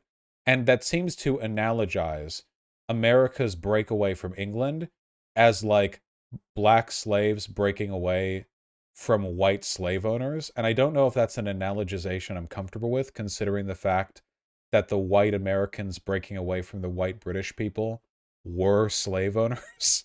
You know what I mean? There's a little, like, there's an implied sort of parallel there that it comes across a little bit strange. Because the only 2 white characters I really remember are, of course, the King and General Lee, who was, of course, briefly like a bad guy, very briefly. But yeah.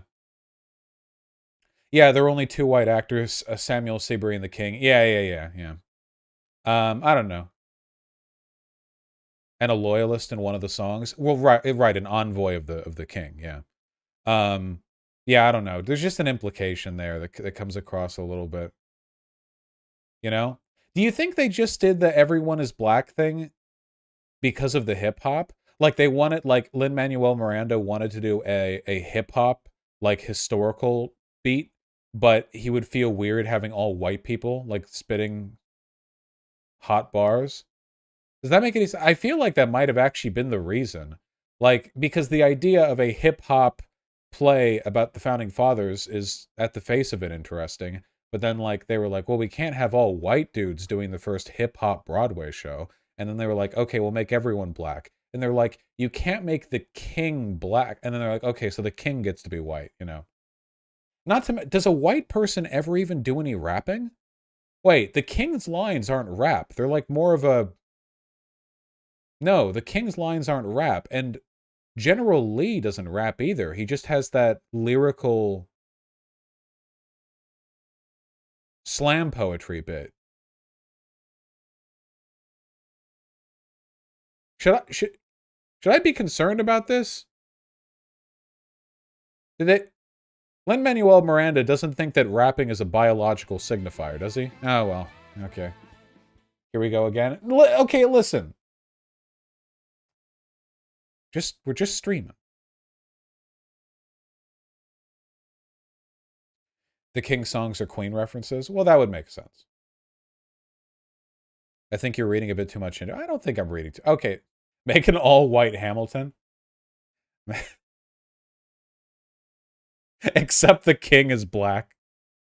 And he gets the rap bit. That'd be funny as fuck.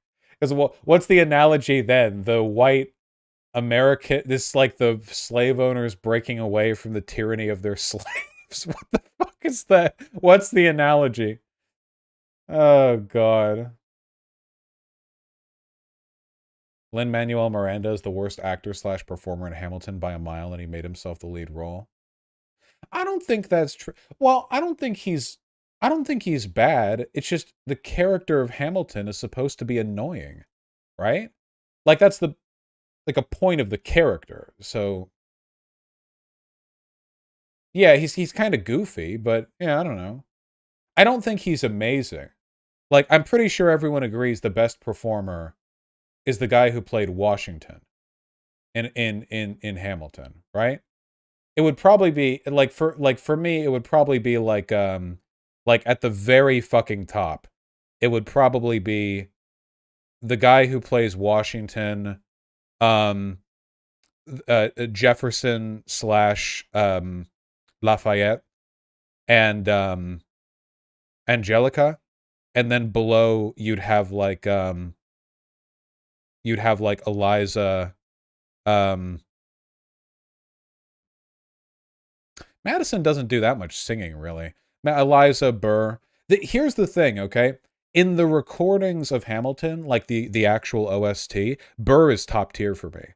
But in the movie, in the recordings of his actual stage performance, he has this lispy, like, up teeth against the upper lip thing that cut into his lines and make him sound a lot worse. To the point where he barely sounds like the same person in the OST and the movie. Yeah, his cadence is a very, very, very different in the recording. Yeah. Does anyone... You know what I'm talking about, right? Yeah, the OST, he sounds so different than he does in the actual stage recordings. Not rhetorically gifted. I don't know. I mean, it could be whatever. I mean, I love the performance. You know, who doesn't like Burr? Can we get back to politics, please? All right, fine.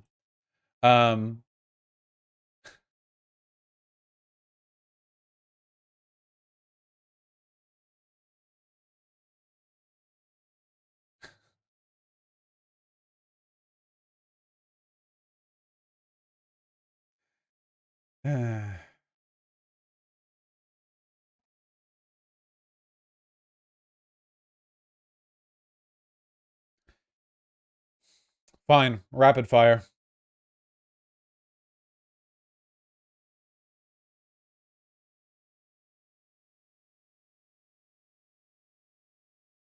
Okay, somebody linked me this. And at first I didn't understand it because as a extremely woke and progressive white man, I don't actually see color. But this is about the casting in what's the series? Come on. What is the name of the series? Come on. Come on. Percy Jackson. Yeah. Which I think I actually read. Yeah, I think I read that when I was younger, so I should probably remember a little bit more. Leah Jeffries as Annabeth Chase. The post specifically for those who have a problem with the casting of Leah Jeffries as Annabeth Chase. So Annabeth Chase is a character from the book, and Leah Jeffries, as we can see, and again, if you're like me, you'll have to really like squint to get this, but not actually a white person. And apparently people are all sorts of mad about this because the original casting of Annabeth Chase was indeed a whitey. me see if I can... Where's the original actress? For like an earlier iteration. Is it this? Alexandra Daddario? That's who it is, right? This person? This person, right? The crappy movies. Yeah, I heard these ones weren't that good. Weren't that good. Was this the movie that had like Satan in it, and he was just like this edgy, swarthy dude, like in this in a room with a fireplace or something? No, am I thinking of something different? Oh, Hades, not Satan. Okay, Hades is lit. Yeah, okay, fine. Yeah, Hades. Okay, so I'm thinking that's what I'm thinking of. Yeah, yeah, that movie blowed. That movie really, really sucked. That was not a good movie. Maybe having fewer white people in it will make it better? I don't know. Well, anyway, culture war discourse. Yeah, Blue, not Blowed. Thank you, Blue. Thank you. The sequel was even worse. I didn't see it. The response to the casting of Leia has been overwhelmingly positive and joyous as it should be, laboring so much energy and enthusiasm to this role. So much of Annabeth's strength. She'll be a role model, blah, blah, blah. If you have a problem with this casting, however, take it up with me. You want to get to her? You've got to get to me. You should have no one else to blame. Whatever else you take from this post, we should be able to agree that bullying and harassing a child online is inexcusably wrong, as strong as Leia is, blah, blah, blah, blah. Right, so, yeah, basically, the internet did what you'd expect. Oh, yeah, they're doing this with the new doctor, the new doctor from Doctor Who as well. We get this all the time. So, I don't know much about Doctor Who outside of the fact that I saw a 10 trillion hour-long JXC video on the most recent 2 seasons, which gave me the impression that it was terrible. Basically, for those of you who don't know, because you're a human and not British, Doctor Who is a show with the Doctor, and every once in a while the Doctor gets bonked, and then they turn into another person. Then they're another person. Okay? So they're a different person then. And anyway...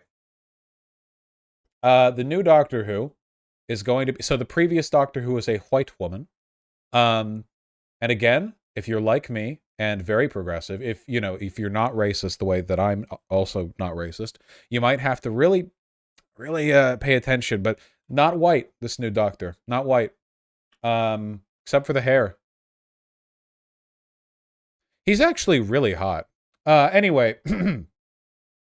So, basically, we have the same,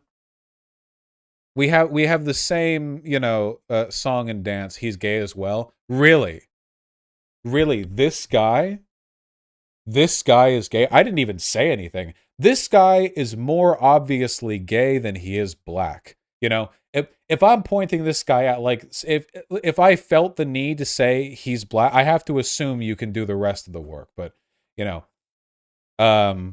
his bare chest photo is... Oh, yeah, wait, I saw that when,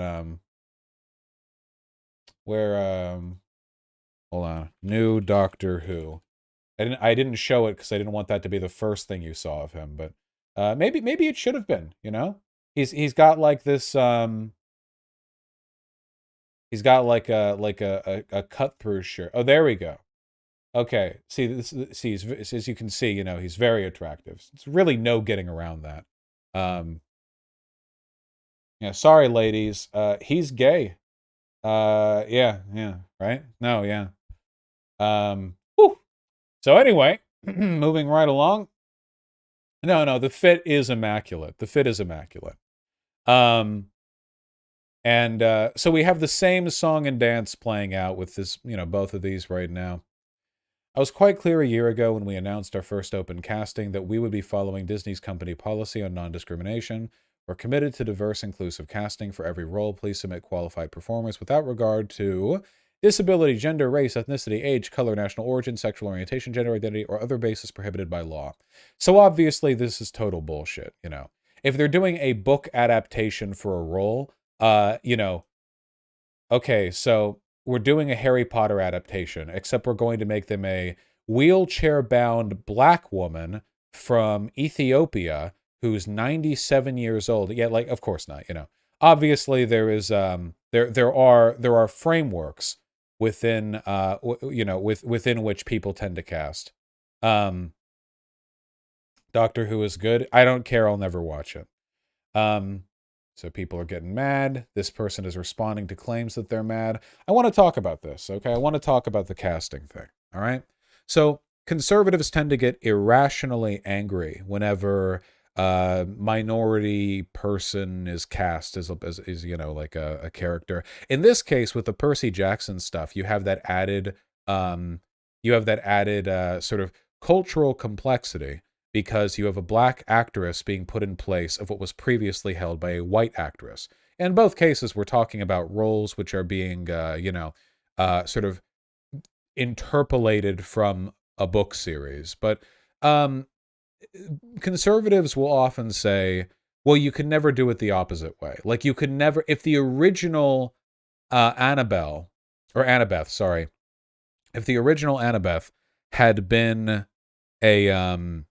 a black woman, you could never make the next version of her a white woman. And that's a little bit true, because there is a double standard.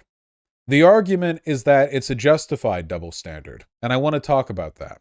So, when it comes to casting a character, double standards aren't inherently bad. We apply them all the time in every element of our lives.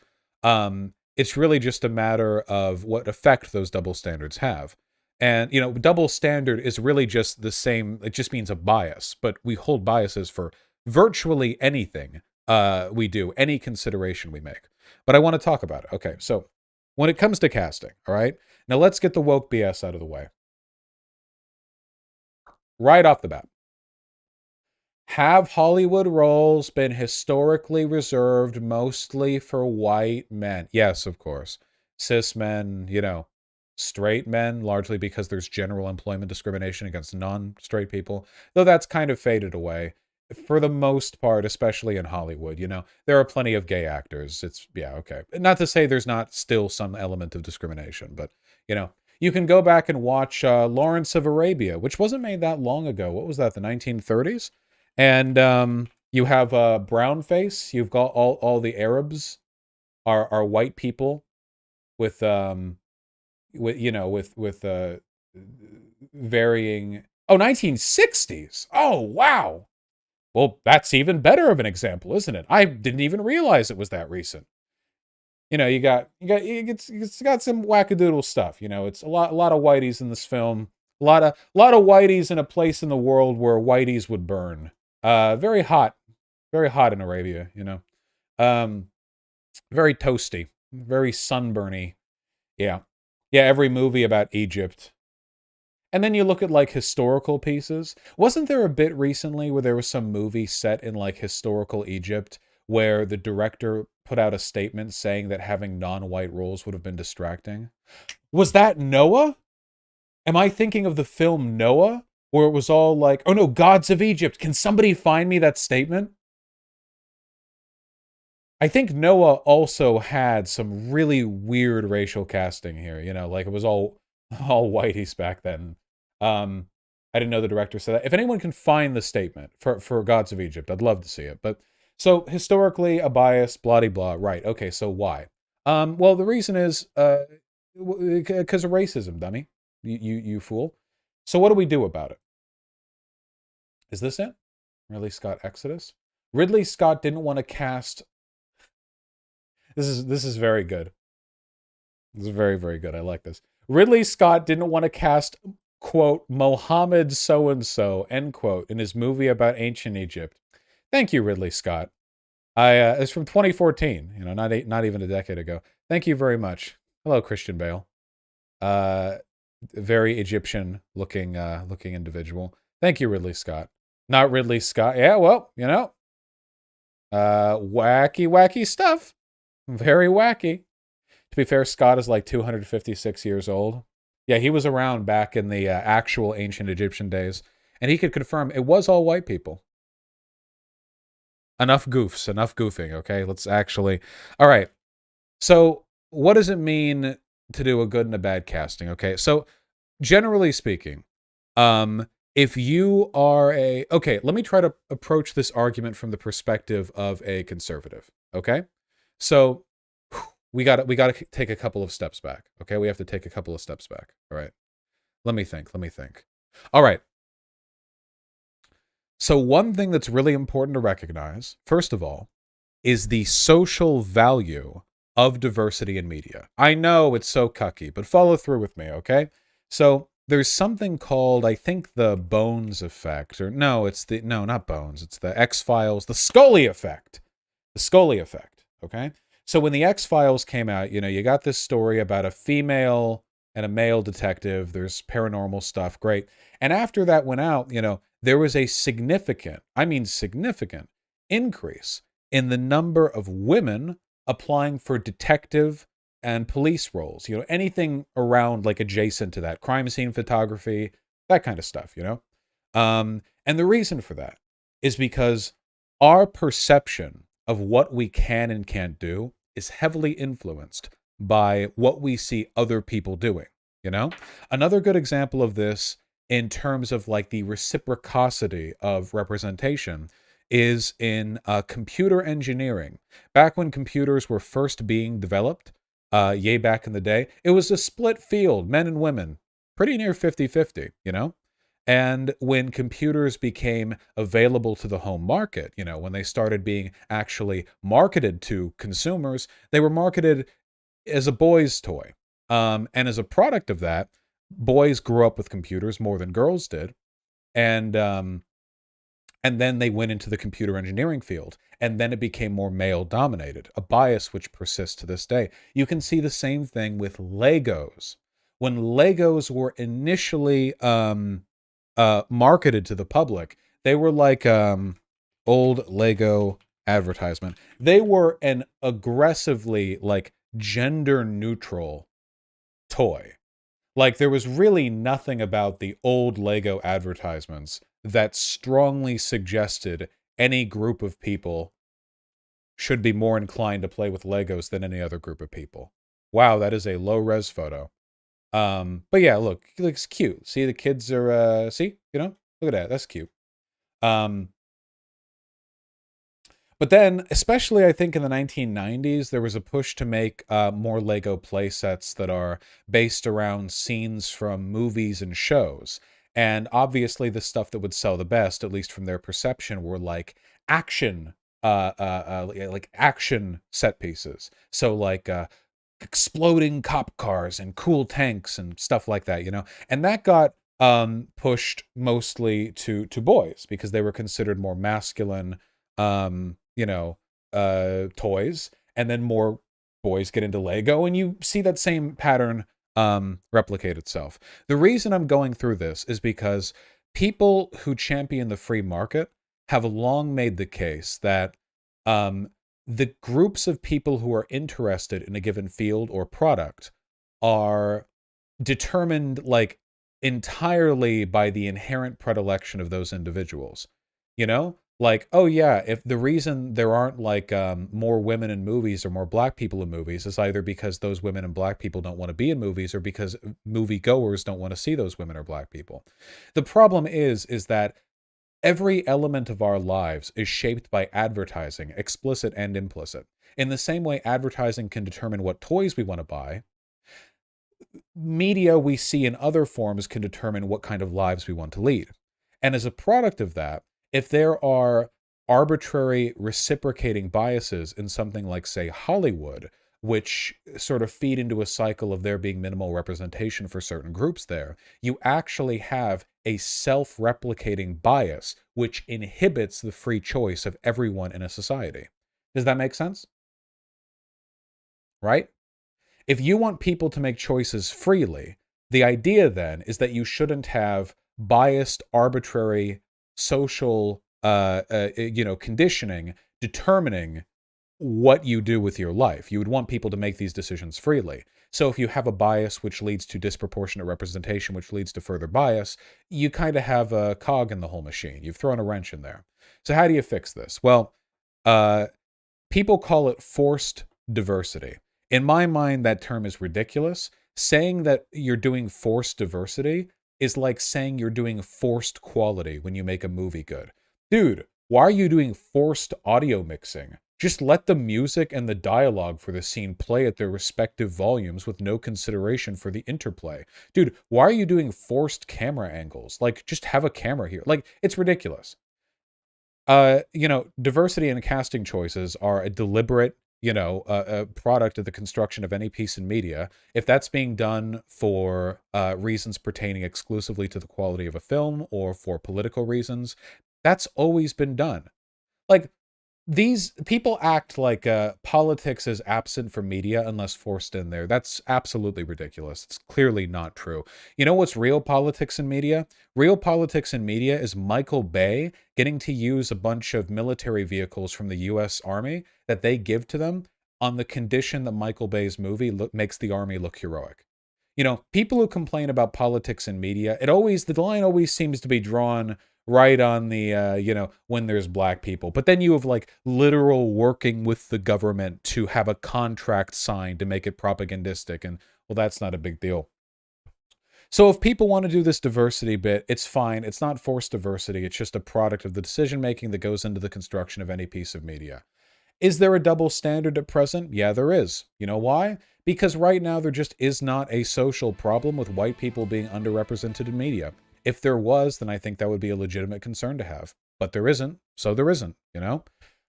Like any, you know, addressed social issue where you're trying to bring, you know, attention to any given range of issues, if you have a limited amount of time or media across which to disperse a political message, it might come at the expense of other types of messaging. So it really depends on what messaging is the most useful, important, and what leads to the most and least harm.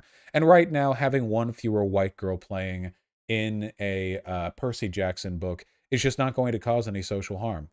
They talk as though it's some kind of like out of principle thing, you know, like well, you know, we should be able to be equal and egalitarian with this, that, or the other. But a curious blind spot that you often see to considerations like that is when it's done on the subject of class, you know? The movie Parasite did draw quite a bit of conservative ire, but pro lower class themes are actually pretty pervasive in a lot of media, and people are usually pretty permissive of that.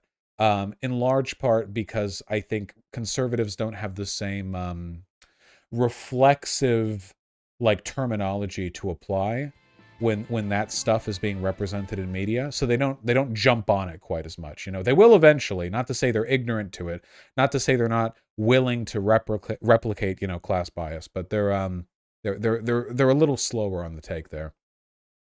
Anyway, just keep all of that in mind. If you're ever having a conversation about this bullshit, somebody's like, you know, forced diversity or whatever, flip the script on them. Okay?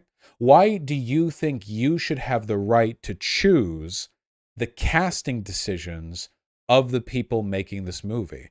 Who's being hurt? You know, that's what you should always ask. Who's being hurt by this? You know, and if they try to turn that back around on you, oh, okay, then, well, if that's the case, then who would be hurt if we made this black actress a white person? And then you could say, well, I think that there's social good being done through this kind of representation. And I think the reason that social good is worth pursuing is because representation helps make us more free when it comes to decisions we make about our lives. By perpetuating a bias willfully, you're essentially signaling that you want people of color to not feel they have a right in these spaces. Whereas I'm not doing the opposite for white people. And then you can take it from there. Does that make any sense? You always want to be the one asking them the questions because they're presupposing an undue level of sort of presuppositional legitimacy when they're saying shit like, why do you think you can do forced diversity? Because you have to believe so much bullshit for that to be a relevant question to ask. Like, seriously? Okay. All right.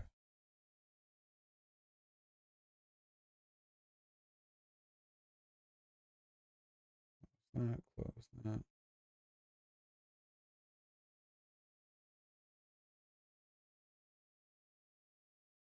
I suppose we should talk about the IDF thing.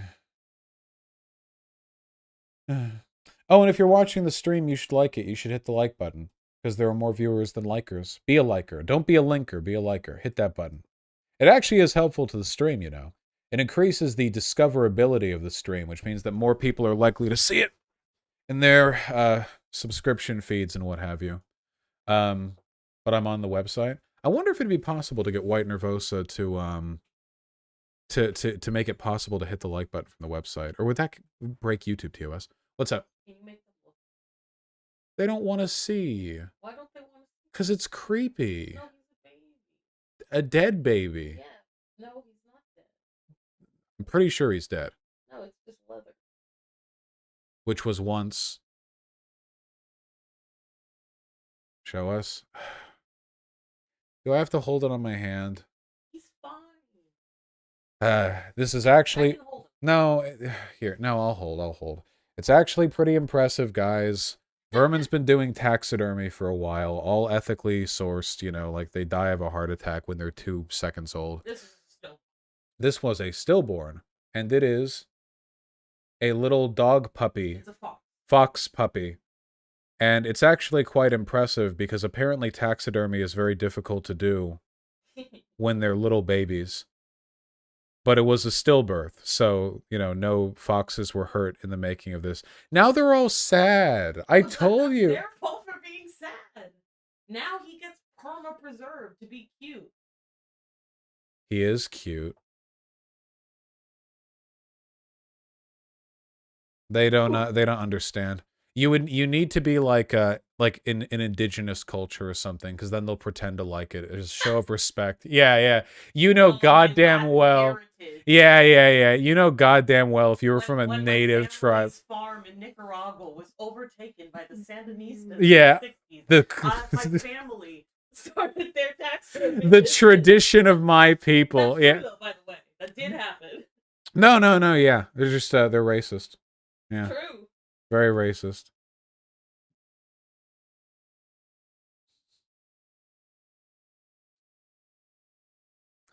It is very impressive. I see the work that they do with their tools. It requires a great degree of sculpting prowess.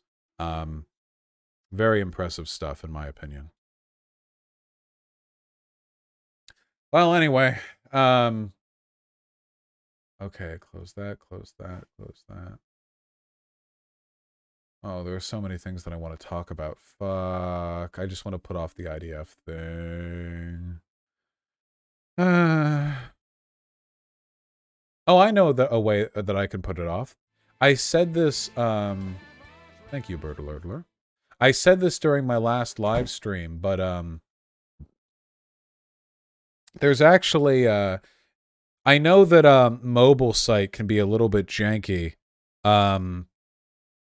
on the phone, VGG, but I've said this, you can actually save the web page to a home page, and in so doing, you fix a lot of the issues with the jankiness. Like I've shown this, but you can save it on as a web page, and then it no longer loads through Chrome. It just loads in its own thing, and that actually makes it like way more effective. Yeah, who here has done that? Can people in chat confirm that you've done that and that it functions? Yeah, like is it not a significant improvement? Why is your phone case so large? Because I drop it all the time. You just bookmark it? No, you go to the bottom center icon, and then you hit add to homepage, and then it like just saves it right there. It's super cool, you know? Information's at the bottom of this page chat. Oh, it's been added to the support page?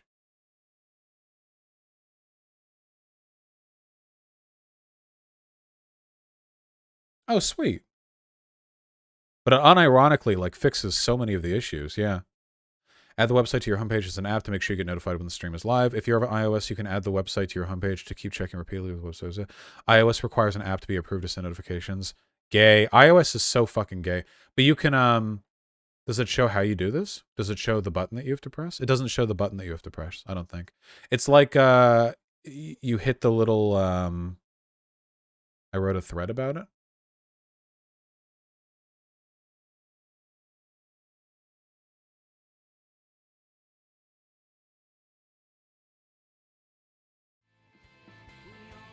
Yeah, you hit this button right here. And it works. Here, I think I have a screenshot that shows it even better. I just can't show my screenshot because it would show all of my streamer secrets.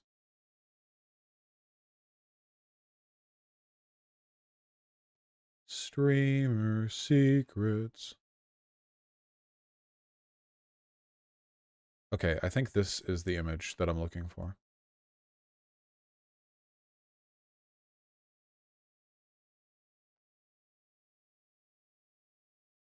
Yeah, right here. Oh, this is perfect. Look. Look at all this info. Oh my god, all assembled into a single screenshot? Look at that. So yeah, when you're on the page on Chrome, you hit the button down here, and then you hit add to home screen, and then it will add it like it's an app right here. See? And then right there, and then when you open it opens up the web page without opening up all the associated like Safari bullshit. So it functions as an app with all of, and it like functions way faster and stuff. The reason we haven't just released an app is because to do an app for iOS, it has to go through the iOS store approval, and they take like a 30% cut of all donations done, and literally fuck that and fuck Apple. But if you do this, it just adds it like functionally as a thing. It works, but I couldn't chat. You should be able to. I've chatted through the fake app. What do? You just hit this button down here while on the VGG page, and then hit add to home screen, and then it does that.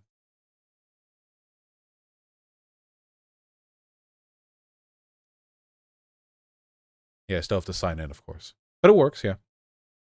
I've literally never seen Vosh in offline chat. I'm often there. I just don't always type. I love the motorcyclist out in the street.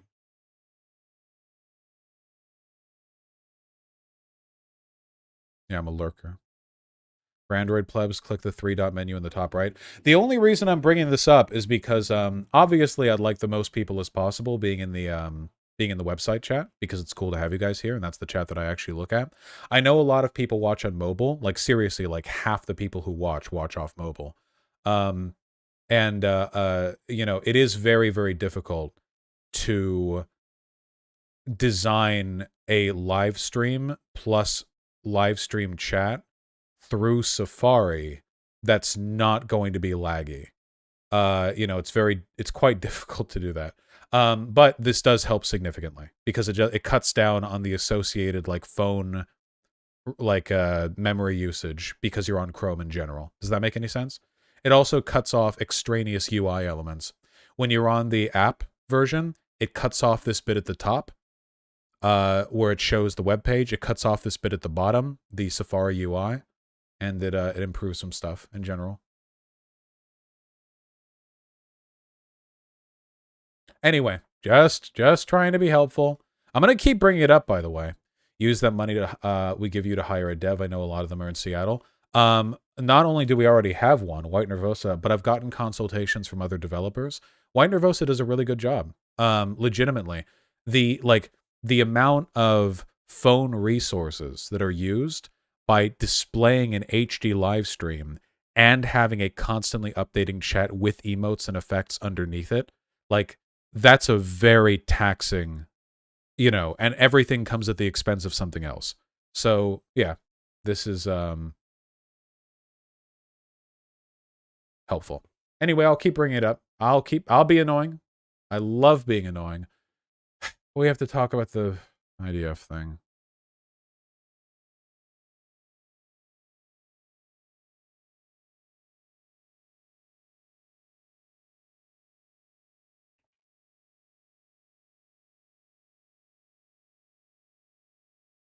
Well, guys, you know, we're coming up on a pretty crazy anniversary. It was just about, I think, a year ago that the IDF gave, I think it was the Associated Press, all of like an hour to evacuate a building on the West Bank before they missile striked it. Do you all remember that? That was about a year ago. The IDF was like, yeah, highly reputable news organization. You need to skedaddle on out of there because we've decided that you have a Hamas termite infection and we have the cure. And they had to run on out of there before they got missile striked. That was what led me to doing my PCRF charity stream. You all remember? That was about a year ago. May 18th was the finish day for the PCRF charity stream. Way back a year ago. And that was incited by, I don't know if it counts as a war crime. Let's say unbecoming behavior on the part of the IDF. And now they have risen up to try to best their yearly effort. I say as though the IDF doesn't do heinous shit like every single day. They killed a reporter. American reporter, no less, which of course makes it a bigger deal in American media. American reporter killed by IDF, network says. Israel calls for inquiry. Israeli forces killed a Palestinian-American journalist for the Al Jazeera News Network in the West Bank early Wednesday, according to the network and the Palestinian Health Ministry. Israeli officials said the journalist, Shireen Abu Akleh, was killed in an exchange of gunfire, but said they had not determined who fired the fatal shot. Of course they haven't. And we'll get to that claim shortly. Abu Akleh, 51, I apologize if I'm mispronouncing that, a longtime Al Jazeera correspondent and a revered figure on Arab television screens, was shot in the neck while covering Israeli raids in the Jenin refugee camp, according to witness accounts.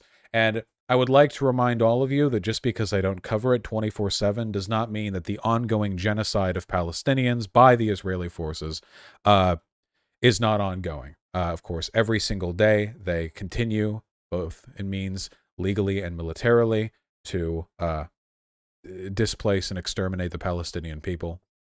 Right. In a statement, Al Jazeera accused Israeli forces of killing Abu Akleh in cold blood and said she had been clearly wearing a press jacket that identifies her as a journalist.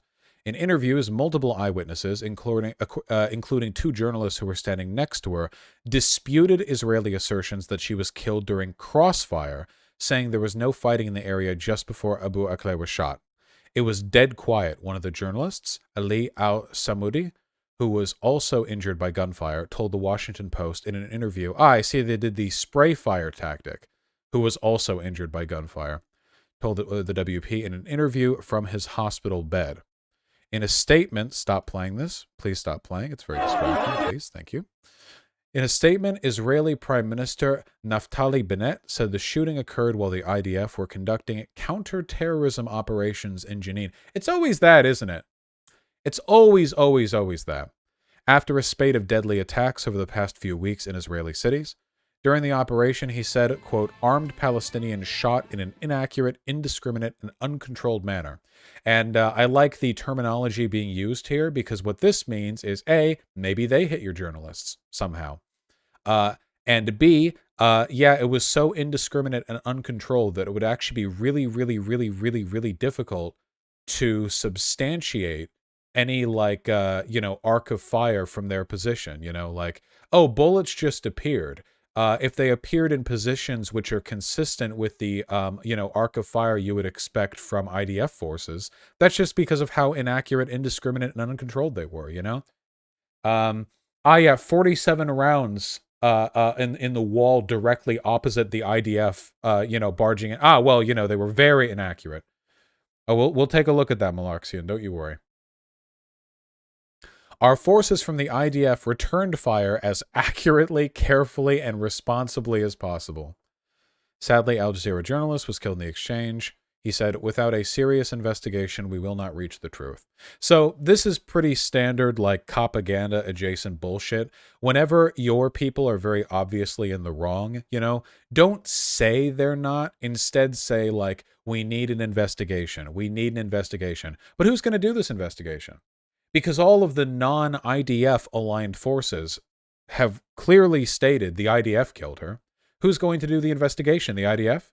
It's a way to buy for time or to give legitimacy to some kind of official investigation which will take place, which will find either that they're exonerated or that it's indeterminate.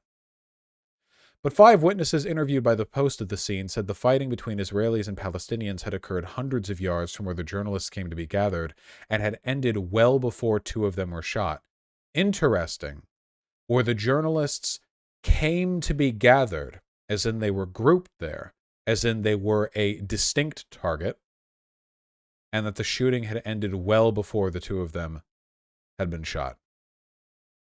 Down where the girl was killed, there was no confrontation at all, Ahmed al-Husari said, referring to Abu Akleh. Hasari's house was the target of the Israeli military action and had been the center of the early morning fighting, he and the neighbors said. Israel's first assertion that there is a high degree of probability that Abu Akleh was killed by Palestinian fire, in the words of IDF spokesperson Brigadier General Ran Kochev, softened, really, in the hours following the incident. At this point, it is not possible to determine the source of the gunfire which hit her, Lieutenant General Aviv Kohavi, the IDF's chief of staff, said in a video statement released Wednesday evening. A senior Israeli official, in a statement sent to reporters, said that the military's assessment was based on evidence that included video footage in which a gunman is heard shouting in Arabic, "We hit a soldier, he's on the ground."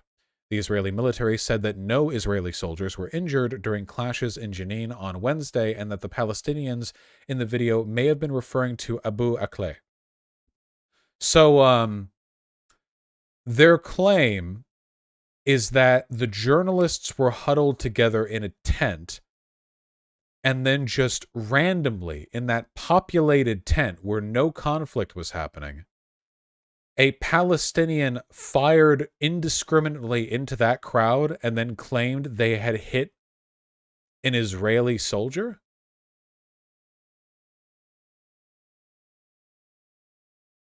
Like, imagine that in your head. Like, fathom the positioning and the conceit necessary to make this possible. It was not clear when the video, which was published on the Israeli Foreign Ministry's Twitter account Wednesday, was recorded. A Jenin field researcher from B'Tselem, an Israeli human rights org, shared a map with reporters marking the location of Abu Akleh's killing and the location of events depicted in the video. Can we get that? Jenin field researcher, let's see. Can we get this map? Or was it only shared with reporters? Let's see if we can't...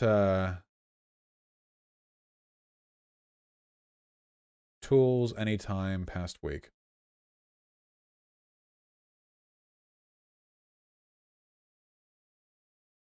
I can't see... Is this it? Here we go. Aha! I can see it. Brilliant. What a detective I am. So here we go. We have similarly colored shapes and outlines to indicate relative positions between a number of camera angles. So, troops move in from here. Possible Israeli soldiers fighting 2, gunman video 2, gunman video 1, fighting 1. Purple box is right here, red, red, red. Okay, and where is the, where did the killing take place?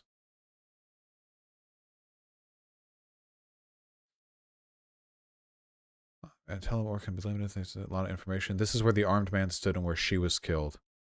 Ah! Well, that's practically in the same house. Close. It's no surprise she was hit if she was that close to the conflict. Yeah, let's take a look at the video that was linked earlier. Is this safe for stream? This morning, B'Tselem's field researcher documented the exact locations in which the Palestinian gunman depicted in the video distributed by the Israeli army fired, as well as the exact location in which journalist Shireen Abu Akleh was killed. Okay, so the Israeli government put out a video of a Palestinian gunman with the implication that it was basically right next to the journalist, which led to her death.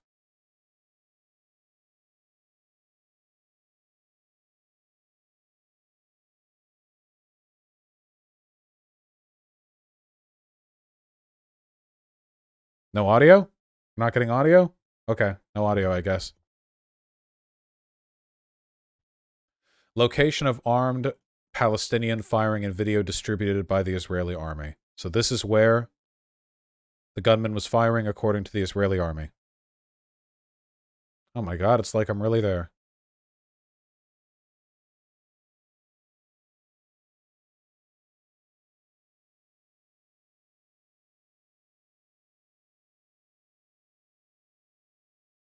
What is this camera doing?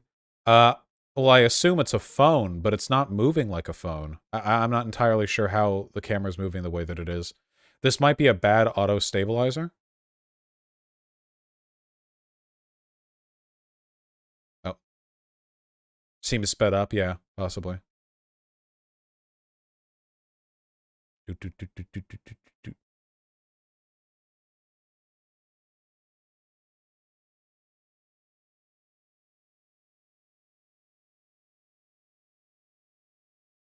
Good. Cross both ways.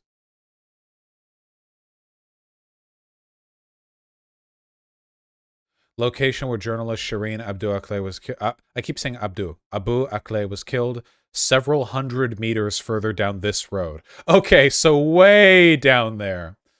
Can we track that here? Gunman video 1.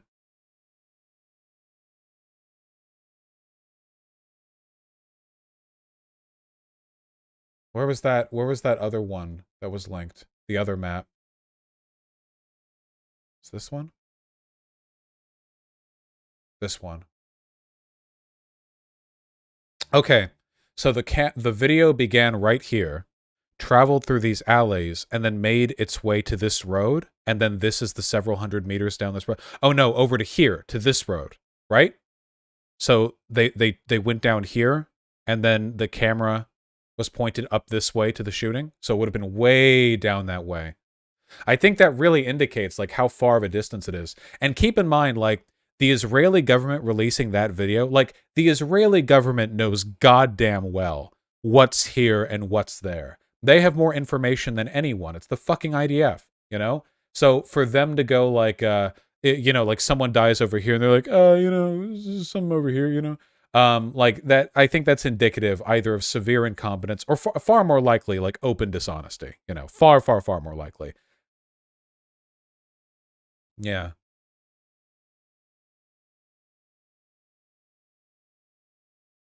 Let me see this. Palestinian journalist Mujahid al-Sadi recounts the moment when veteran Al Jazeera journalist Shireen Abu Akleh was shot dead by Israeli forces. الاحتلال استهدف شيرين وهي لابسه الخوذه، الاصابه تحت الاذن، تحت الاذن الاصابه بهاي المنطقه كانت الاصابه، الاحتلال كان مصر يقتلنا عبر القناصه، وقعت شيرين وهي لابسه بريس، مع ذلك من حاول الانقاذها كان يطلق عليه النار. شيرين كان استهداف واضح إلها وإلنا كطواقم صحفيه. Wait, he says snipers. Do we have a confirmation then that there were no IDF forces near her when she was shot? That she was sniped? It was a sniper? It was a, okay, wow. Yeah, okay, well then that's, if it's a sniper, that's 100% a hit. There's no way that a sniper wouldn't be able to see a press jacket, you know? If it was like a crowded building and there was some confusion, the air was dusty, someone fired some shots, there's a chance at it being an accident. If it's a sniper, they 100% know, yeah. In the video, it was at least semi from far away. I don't have the video of her being killed. Oh yeah, the IDF snipers have shot paramedics, they've shot journalists, they'll shoot everyone. They love shooting people. It's very gory. Yeah, I have a feeling it would be. Can somebody link it? I'll watch it off stream. زميلتنا شدة حناشي استمر اطلاق النار عليها وهي واقفة تحت الشجرة واحنا مش قادرين نسعف شيرين. اجوا الشباب علينا، الشباب اللي كانوا في الشارع بدهم يحاولوا يطولوا شيرين، يطلقوا النار عليهم، كل ما حد يتقدم يطلق النار علينا. Yeah. Hold on. Not safe for work video of the aftermath. Well, I just want to confirm if there's any, like, confirmation that it was a sniper. Graphic video clearly depicts continued Israeli fighting after Shireen Abu Akleh went down. Screams of ambulance. One man tried to retrieve. I'm gonna mute the desktop audio. Hold on.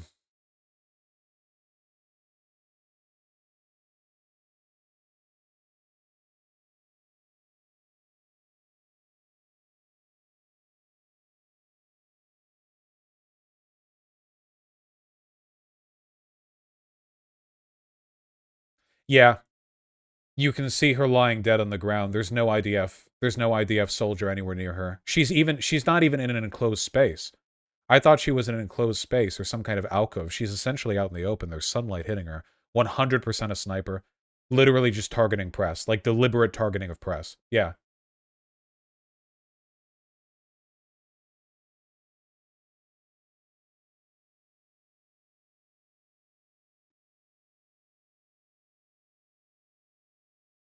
Yeah, there's another person in a press jacket trying to help her, but they can't because the sniper is firing shots nearby whenever they do so.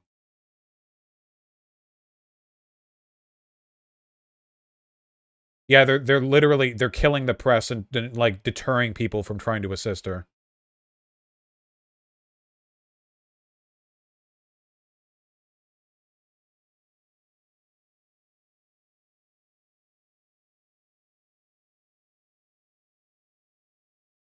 Yep, it happened again. Every single time somebody gets close to her to try to help her up, there's a shot that rings out and hits near them.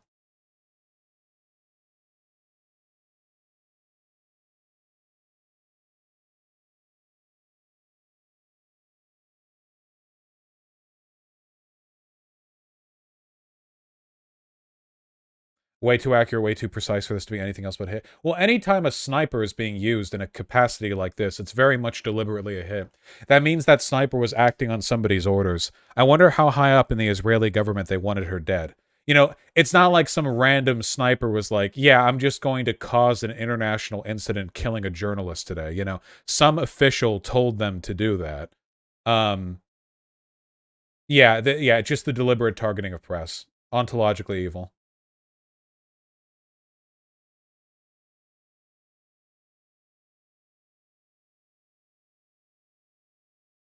Yeah, no, she was a very, very well-known journalist. Yeah. Yeah, there's nothing even remotely ambiguous about this. There's no need for an investigation. The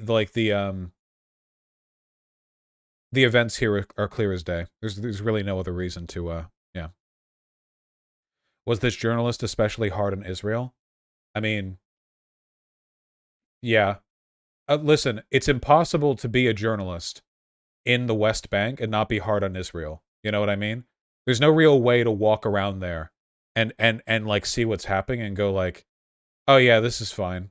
You know, it's basically Israel's problem here isn't with any journalist. It's with the truth being made public. Like that's it. You know, no matter what journalistic bent you take to it, like Israel just doesn't want people with eyes in on the West Bank.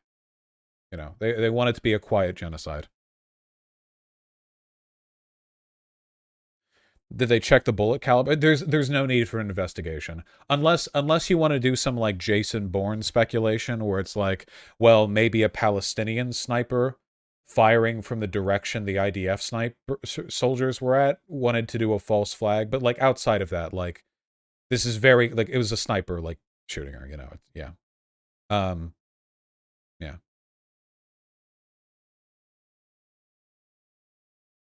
Am I being apologist if I think it's possible the sniper was an idiot and just saw someone through dust? No. You can take a look at the video of them continuing to shoot people who are trying to like get her up. There was no like accident here.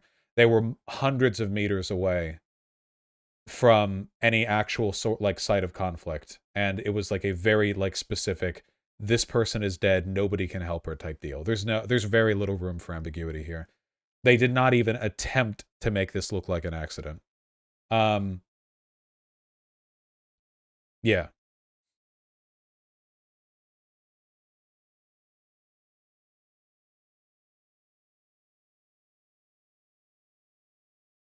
The video the IDF says actually shot the journalist? Hold on. Oh, yep. Guys, do you remember this alleyway? We saw it in that earlier video. Journalist Shireen Abdul-Aklai was horribly killed in Jenin. Of course, this horrific views is being abused by Palestinian terror supporters that the IDF shot her. Here's a terrorist exclaiming they've shot and injured an IDF soldier. No IDF soldiers are injured. This is literally hundreds of meters away from where she died, and the IDF knew that when they said this. The Mossad's social media account. We put lasers on aquatic. I assume this is just some pro-Israeli meme account or whatever. Like, it's not like a government account or whatever. But the IDF did put out this video in an effort to say this is what led to her death. But they were nowhere near. Yeah, not the right angle, hundreds of meters away, buildings in between them. Yeah, no. There's a huge disinfo campaign being done by pro-Israeli accounts on Twitter right now. Yeah, dude, the IDF pays out the ass to have a bunch of teens sit in a fucking basement warehouse in Israel and shitpost on Twitter to cover up Israeli war crimes. They literally, that's not even a joke. Yeah. Israel, like proportional to the population of Israel, they have a more effective online disinfo empire than Russia does. Like Russia does it best in the world, but Russia's much bigger than Israel. Relative to the size of Israel, I think they legitimately like do the most. Like fucking yeah, like Fed posting. Anyway, the map locations determined by GPS coordinates and aerial shots were nearly 950 feet apart. Post reporters in Jenin who visited the site of the fighting confirmed the approximate distance between the two locations and that a great number of houses and walls stood between them. They found no setting similar to the one depicted in the video, a dense warren of alleys, that's what we just saw, near the spot where Abu Akleh fell, a more airy section of vacant lots, a cemetery, and open-air concrete block workshop. Officials in Washington raised immediate concerns about the incident. State Department spokesman Ned Price in a tweet said the U.S. strongly condemned Abu Akleh's killing, adding that the investigation must be immediate and thorough and those responsible must be held accountable. Samoudi, a veteran journalist who also works for the Jerusalem-based newspaper Al-Quds, said he and Abu Akleh had been standing several hundred meters from the house where Israeli soldiers had been carrying out an attempted arrest. Several hundred meters away is like not even in the same... Like, you can't, like, we're like by several degrees of significance beyond the whole accidental proximate shooting thing. Shoulder wrapped in a bandage, dark blood stains were visible on the bullet-resistant vest marked press on the table behind him. He'd been working with Abu Akleh on Wednesday as a producer. They were alone with 4 or 5 other Palestinian journalists, all wearing protective gear marking them as such. Yeah, there were like no soldiers around. They were just with the other journalists. Like literally hundreds of meters away from any conflict, a group of people all clearly marked with press bulletproof vests, and then one of them gets shot in the neck by a sniper. And then multiple follow-up shots, like in the vicinity as people try to help her. The journalists were near Israeli military vehicles, and they moved slowly to make sure the soldiers could identify them as reporters. There were no other Palestinian civilians or fighters in the area that he could see. Suddenly, a single shot ran out. Was the bullet immediately hitting the upper left of his back? I heard Shireen say, Ali has been shot, Ali has been shot. Then they shot Shireen. He was adamant the group was not caught in the crossfire at all. There were no fighters where we were, none at all. We do not put ourselves in the line of fire. Whatever the Israeli army says for us to do, we do. They shot at us deliberately and directly.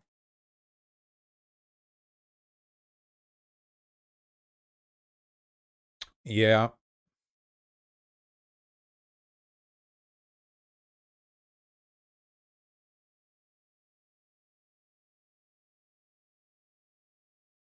Yeah, awfully well-placed shots for indiscriminate fire. Like, it was sniper fire from an unseen target, which hit them, killed her. Continued to fire on people afterwards. All from the same angle. Abu Akleh was one of the highest-profile Palestinian journalists, a veteran of covering the Israeli-Palestinian conflict. She joined Al Jazeera in 1997 as one of the network's first field correspondents. Damn. Well, she's going to be remembered as a hero forever. This is just an assassination from the Israeli government. Like, there's no other. Israeli police went to Shireen Abu Akleh's home to ask they take down Palestinian flags hung outside. Yes, that's right. Ontologically, folks, seriously, the Israeli government deserves the fervent hatred that it receives from leftist groups, and redoubled every time over. They are unimaginably evil. It is genuinely unbelievable. Literally just showing up now. When was this from? This was from earlier today.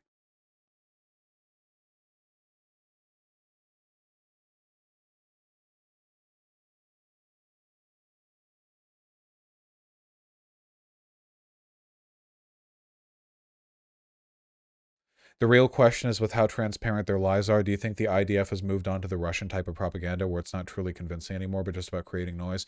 I don't think they're at that point yet.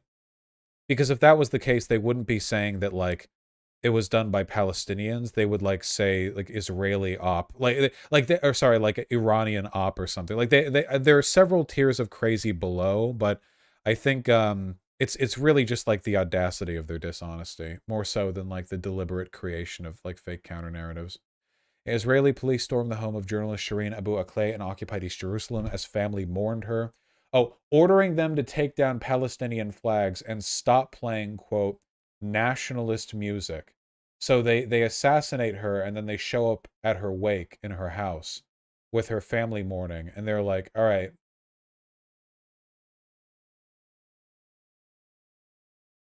Gonna have to tune that down.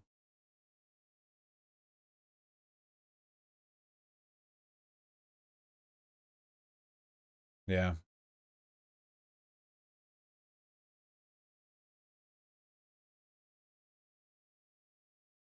There was a noise complaint in East Jerusalem. Yeah, something tells me that has more to do with the type of noise and not the volume of noise. Otherwise, they wouldn't say to take down the flags. If it was a noise complaint, then they would have just said keep the music down, not don't play Palestinian nationalist music and wave like Palestinian flags. The flags were so loud though. Bosch was being sarcastic, sorry. No, it's yeah, no, it's fine. It's some hip hop on. Playing the beats. Put on that bass boosted Palestinian national anthem till the floor rumbles. Yeah. Well, she'll be remembered a hero. We'll see how this investigation goes. Obviously, the Israeli government is not going to find itself. This isn't like, the thing is, when shit like this happens on accident, they're unwilling enough as it is to admit to it, but sometimes they will. Like sometimes if the police or the military kill a civilian, they'll be like, "Oh yeah, after an investigation, we kind of did an oopsie poopsie," you know. This was a deliberate assassination. They're not going to own up to it. What the fuck are they going to do? Oh yeah, our investigation found that the Israeli government deliberately put a hit out on a journalist because we didn't like the coverage she was bringing to the situation. What investigation are they going to find that? You know, like what are they going to come to here? You know, is the sniper on paid leave? We're never going to learn the name of the person who did it. No chance. Absolutely not. Because to indicate that it was a sniper is to settle the issue right there. Snipers don't do that. You know.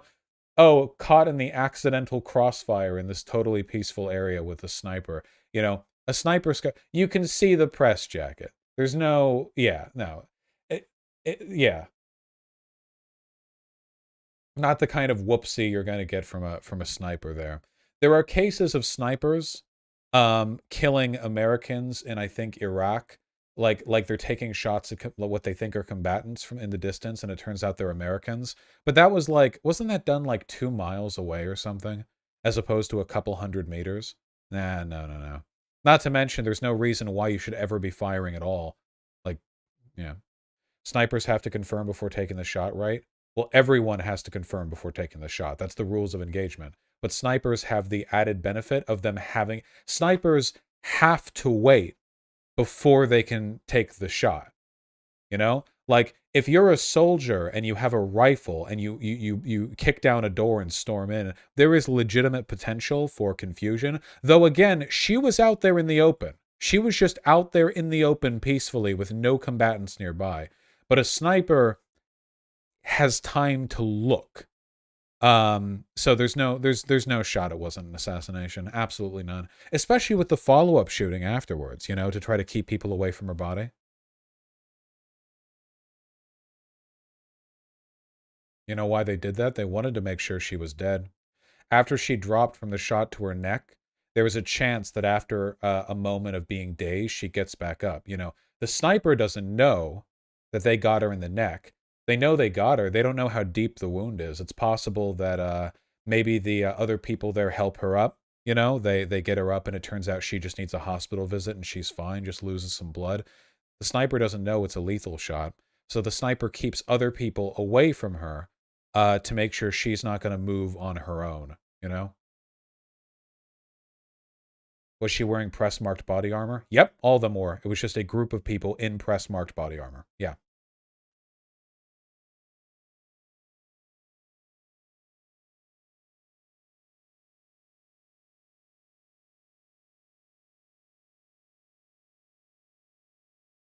They shot her in the face. Well, you can't. It's difficult to confirm a shot from that distance as a sniper. You know, from a sniper's perspective, you fire a shot. You know, recoil, flash at the muzzle.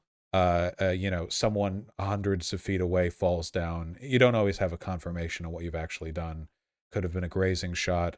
I bet you anything the reason they were trying to keep other people from getting her up is because they didn't know it was a kill shot, but they wanted to see if she doesn't move for a minute, it's a pretty good chance that it was.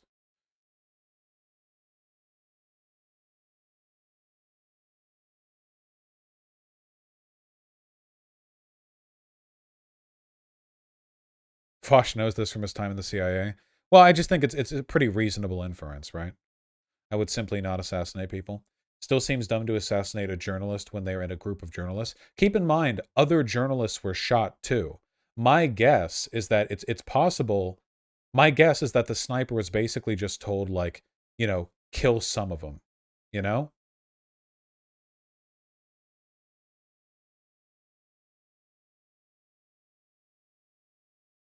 Safe for work picture of her lying with clearly visible press body armor.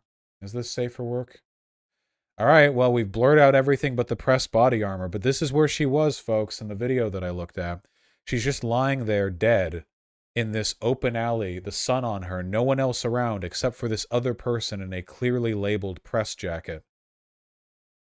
Like, that's it. In the video, there's no soldiers nearby.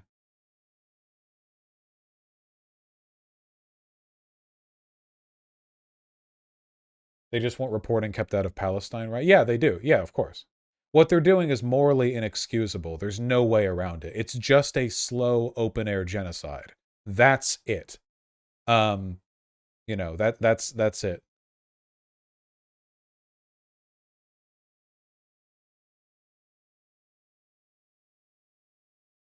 Why, though? Well, ontologically. Hold on. Very important. There we go. What are the chances of the U.S. acknowledging and acting on this? Not high. Not high at all. All right, that's enough.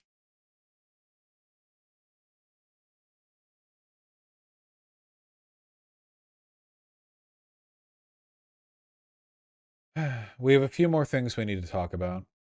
There was a brief segment break that I wanted to look at, and I only realized now on reflection that it's sort of, let's say, tonally inappropriate, but I'm autistic, so you're ableist if you hold me to account for that. So I saw this cool gun.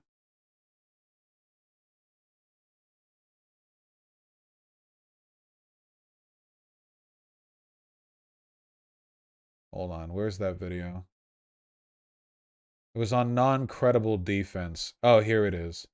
I hope you can all... Is it a sniper? It's not a sniper. I'm not that tonally deaf. Look at this fucking thing. I can't believe this exists. Absolutely wild.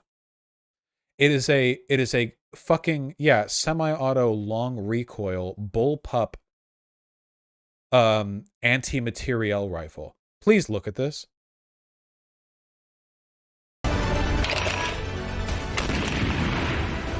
This is like a fucking Halo gun. It's like something that would exist only in a video game. It's not a sniper.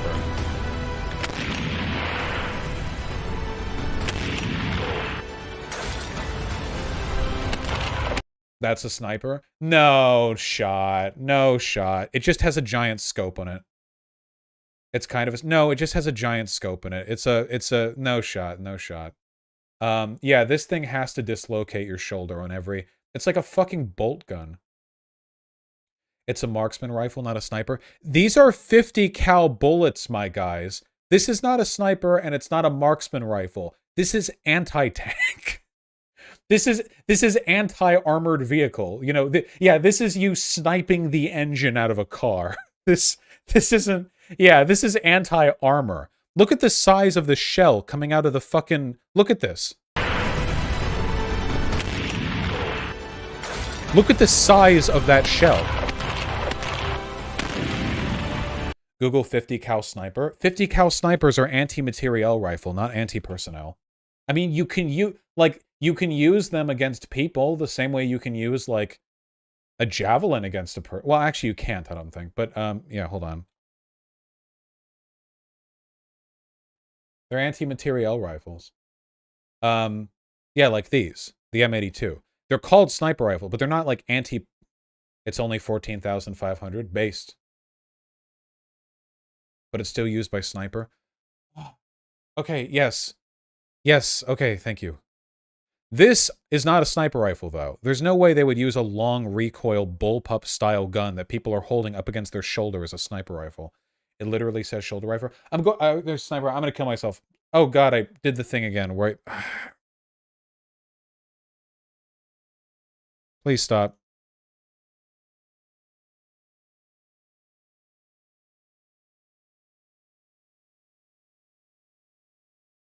It's a sniper. That's what it says in Modern Warfare. Yeah. Okay.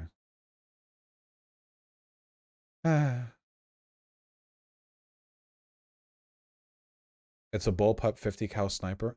No, operationally, this would never, ever, ever, ever, ever be used as a sniper rifle. It's long recoil. Why would you ever use a gun like this as a sniper rifle? Sniper rifles are used in two-man teams. You have tripods that set up the barrel to... What's the caliber? It's 50 cal. Like, you would never use this as a sniper rifle. Ever. You would never do that. Okay, I will admit, you would never use this for anything because this is fucking ridiculous. Like, you would never use this for anything. Jesus. Look at the recoil you're getting on. Like, these are soldiers, and they're getting, like, knocked backwards. Jesus. This would be used to disable light vehicles. I don't know if there's any use for something like this. I just think it's cool. How would you stay on target? This is for fighting like demons or something. I don't know. This is some 40k shit, okay?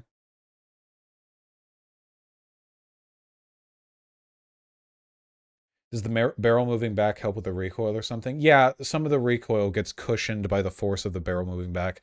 There are recoil dampeners inside of the chassis of the gun where the recoil gets like absorbed as much as possible by the... So all the recoil that's moving their whole body backwards, that's after it's being dampened by the internal mechanisms, you know? Yeah, otherwise just shatter your fucking... dislocate your shoulder on every shot. God.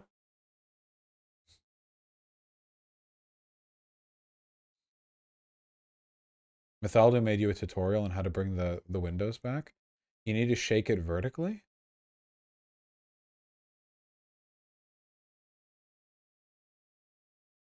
I don't think this works.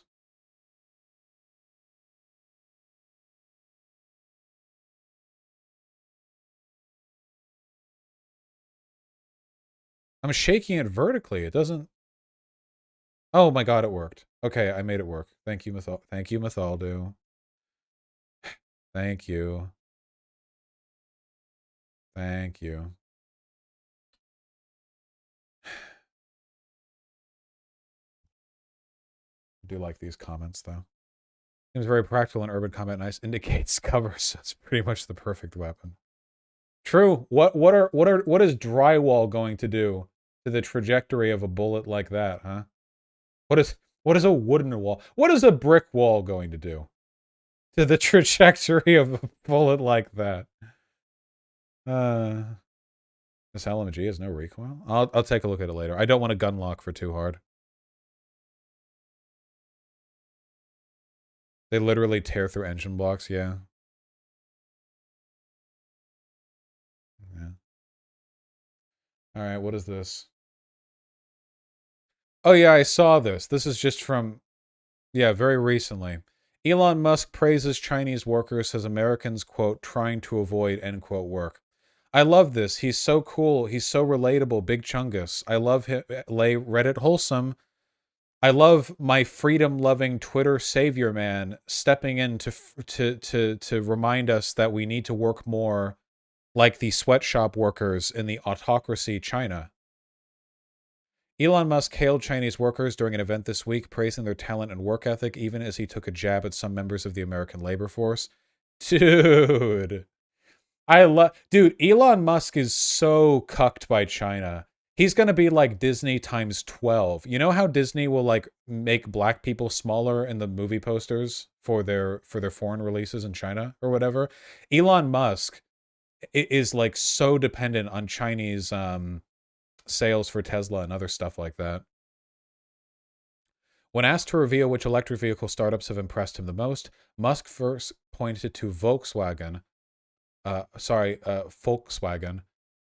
as a burgeoning competitor to his market-leading Tesla. Okay, keep in mind, Tesla is only market-leading when you're judging by appraised worth of the company. In terms of how many electric cars they've produced, Tesla gets dwarfed by like everyone else. How many electric cars made by Toyota? Cumulatively, more than 200,000, 52,000 plug-in cars in 2021 alone. Yeah, wait, how many does Tesla have out there? More than that, right? Oh yeah, far more than that. But they recalled a bunch of them, so a couple million. Tesla just recalled 130K cars. Wait, they did this again? Wait, yesterday?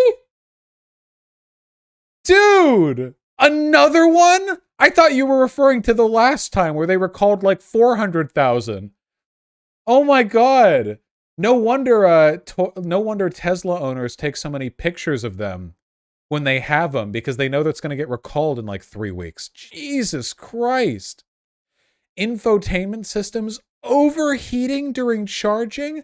What do they have like uninsulated cables in there? What? Entertainment system overheats during charging is the kind of bug that I would expect from a rip-off Chinese product. Jesus Christ. Tesla issued 7 recalls this year for the 2022 Model 3 and 6 for the Model Y? Oh my god.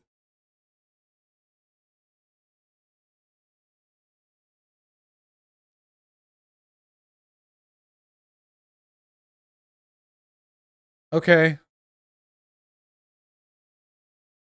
The recall issue this month makes sure are running certain versions of Tesla's operating system.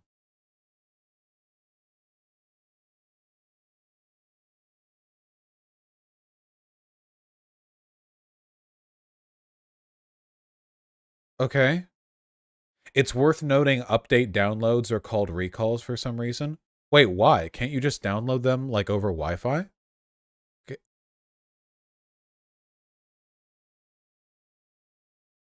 Like you can just update your car without bringing it into the shop, right?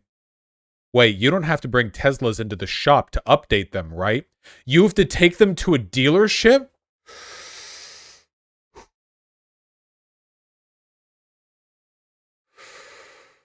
No? Okay, please tell me that's not true. I can't deal with that. Not for most updates. It depends on which system is being updated. Okay.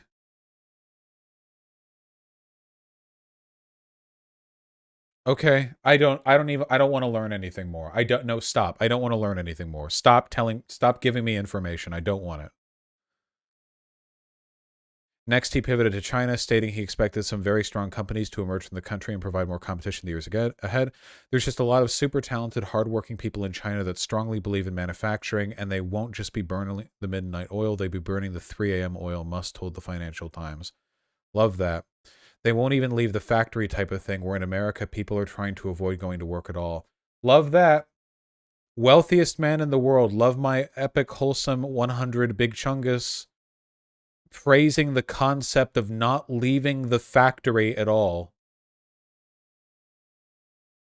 Totally not evil, by the way. Totally wouldn't literally just, like, use slaves if he could. Well, wait, he kind of does. Wouldn't use more if he couldn't get away with it. Tesla already has one major manufacturing plant in Shanghai, and the company indicated earlier this month it plans to build a second facility in the area. Tesla will have the capacity to build as many 2 million cars per year to Shanghai.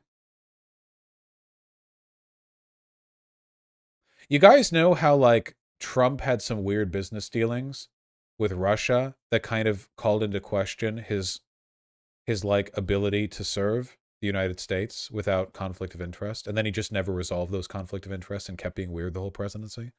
I feel like Musk's is going to be China, because if you think Musk is never going to run for office, you are kidding yourself. That man is a megalomaniac, like down to the T. There is no way that Elon Musk isn't going to try to Oh wait, yeah, he can. He's born here. Fuck. Wait, what's the highest office that he can run for? You're right, I totally forgot about that. What's the highest office you think he can run for? He could run for senator. He could run for Senate. Are there any executive branch positions that you can run for that that you don't have to be a natural born citizen? Governor, senator. Might be governor. I feel like he's going to do something eventually. I mean, right now he's probably already more powerful than a governor anyway. He'd go for cabinet membership. Dude, can you imagine Elon Musk Secretary of Transportation? Yeah, holy shit. I would Roblox myself. Hoo boy.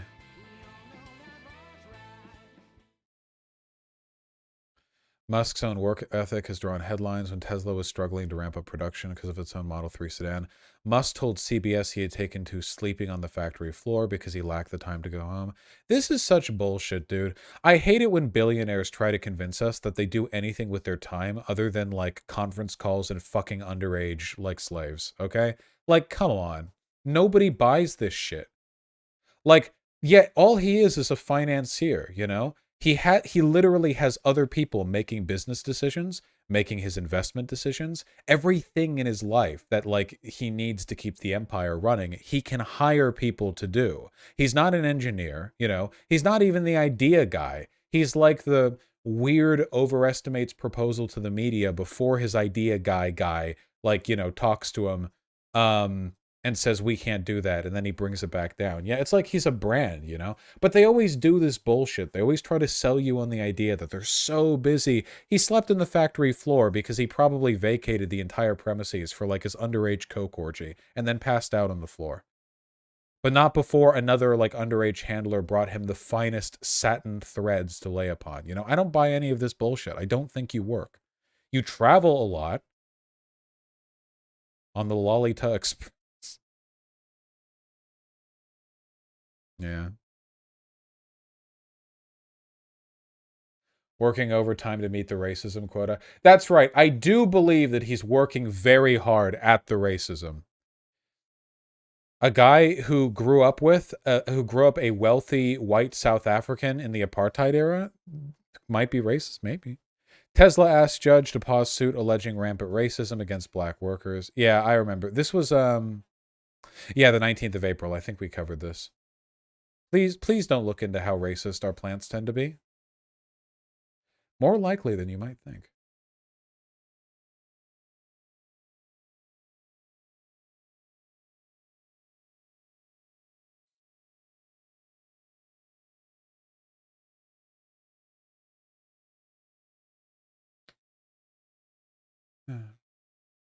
Yeah, the Women's Health Protection Act failed in the Senate. That shouldn't be a surprise. Of course it failed. You would need a 60-40 hit. You would need 10 Republicans and every Democrat. Yeah, no shot at that. Yeah, Joe Manchin did side with the Republicans. And of course, every Republican voted against it, obviously, you know. So that's cool. Not much really to say here outside of the fact that our democracy is crumbling and our civil rights are being receded. Like the hairlines of the Twitter users who tell us that we should just close our legs if we don't want to have to deal with abortions.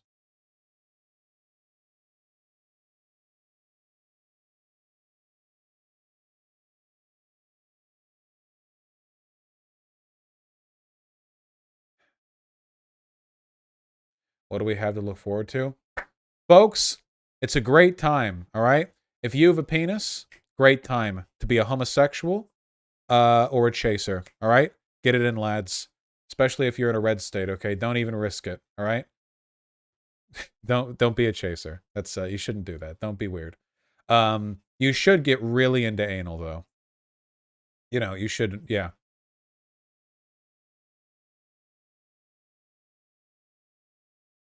How's the filibuster overturned? They just have to vote in it. Yeah. Anal is gross. Not if you know what you're doing. Grow up. Yeah, have anal sex before they ban it.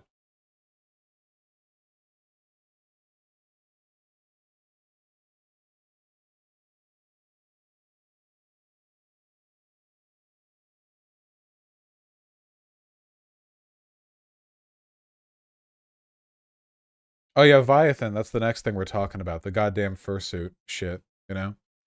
Whew. Oh, and since it's been all doom and gloom lately, I just want to remind everyone who's watching that I love you. Now like the stream. Hit the goddamn like button. You pieces of shit.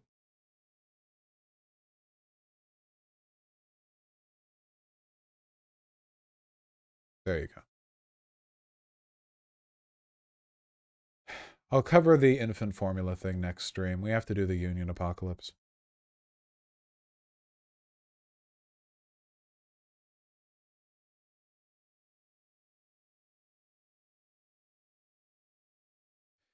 You know, things have been going pretty poorly lately. I don't want to sugarcoat that. It's a real issue. But there is one really cool thing that has been happening, and it is the explosion of unionization, you know? Obviously, just a couple of weeks ago, we had a massively high-profile victory as Christian Smalls, or Christian Big Dick Smalls, to clear up any confusion, recently presided over a successful Amazon unionization vote over thousands, and then was invited to the White House by Joe Biden, which is pretty amazing. You know, there was a funny little bit there where I can't believe people didn't get this. I'm sorry. There was a funny little bit here where Joe Biden said privately to Christian Smalls. Christian Smalls said this later. He said, he said this to me.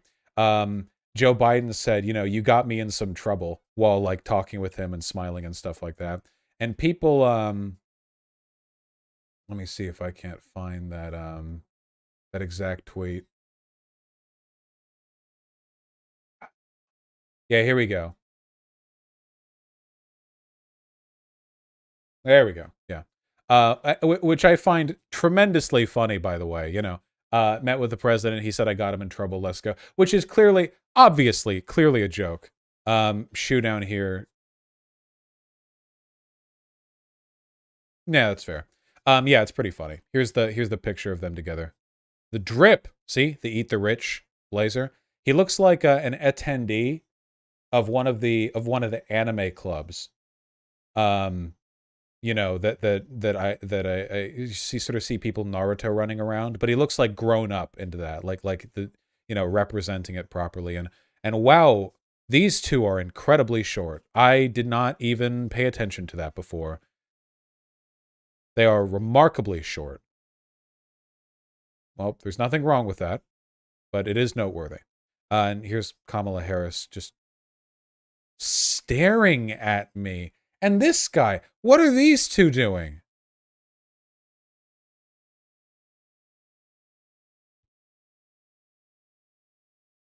Do not come. Do not come.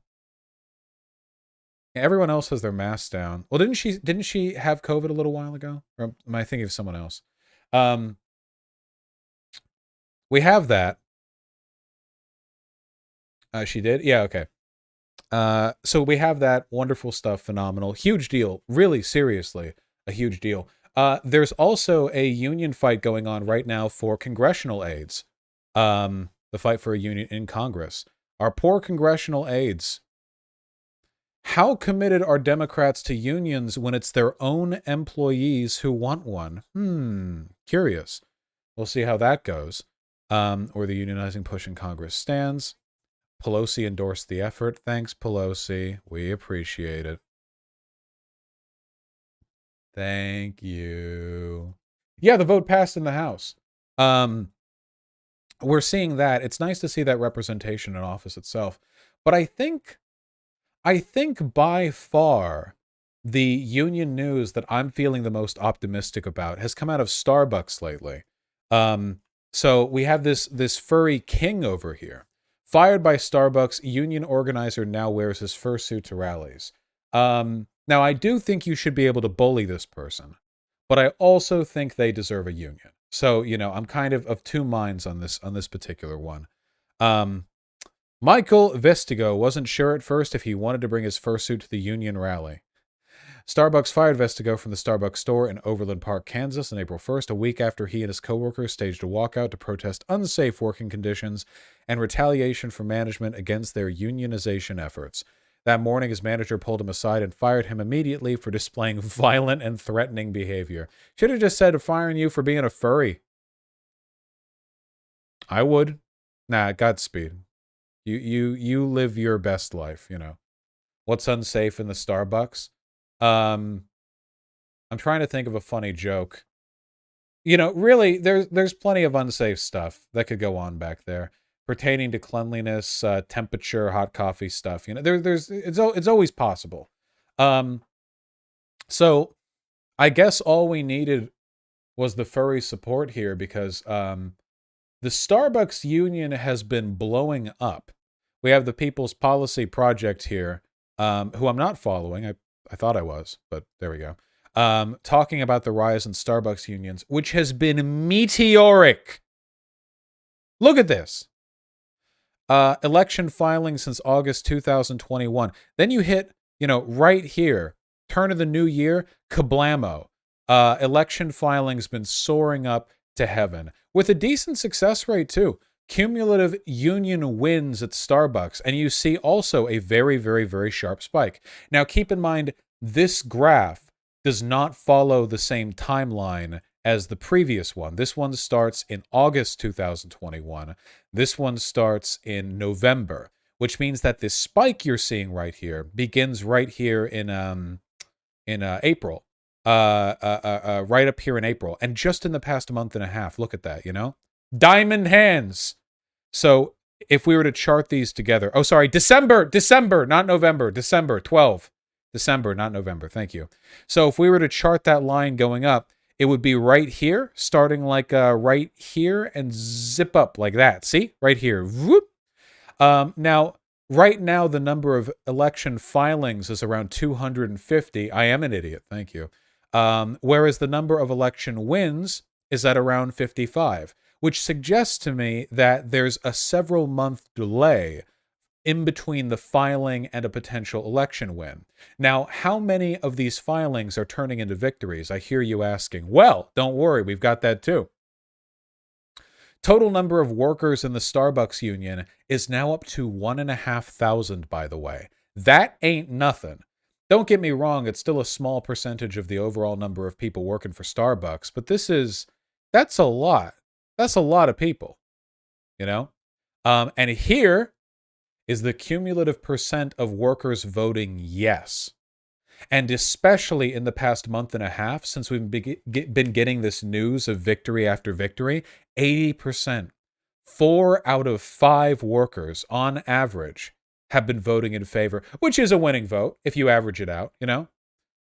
What is this graph at the end? The reason why you're seeing a much larger range of data points here at the end is because there have been that many more election votes. Back here, there are fewer because it wasn't being measured with as much scrutiny. Now, this shit is happening day after day. Literally, look at these numbers. This is more than a win a day. You realize that, right? From 10 over here to 55 a month later, that's more than a union victory every single day. The numbers are going up to the moon. Diamond hands. Yeah, Starbucks has nearly 500,000 people working for it, but this is very, very, very, very, very significant. And meanwhile, Starbucks HQ has indeed been, attempting to match, I guess in this case, Israel's ontologically evil. Who else has been ontologically evil today? Republicans. Israel has been snipers. Musk, yeah, Musk as well. Manchin, yeah, look, a lot of people are getting added to the pile. Starbucks announced Tuesday it was raising pay and expanding training at corporate-owned locations, but the changes won't be applying to recently unionized stores or to stores that may be in the process of unionizing. Literally, we will literally, to prevent unions, raise pay at non-union locations. I don't even know if that's legal. Isn't that just discriminating against unionized locations? I don't even know if that's legal. Does it even matter if it's legal? They can just break the law if they want to, you know? Yeah, it doesn't matter because they won't get punished, you know? Anyway, miserably evil. And, oh, look at that. Look, the top comment reply. One example of an unfair labor practice is threatening that non-union workers will receive better compensation than union workers. Oh, it is illegal right there. Kill him. Feds. Feds. Kill him. Now.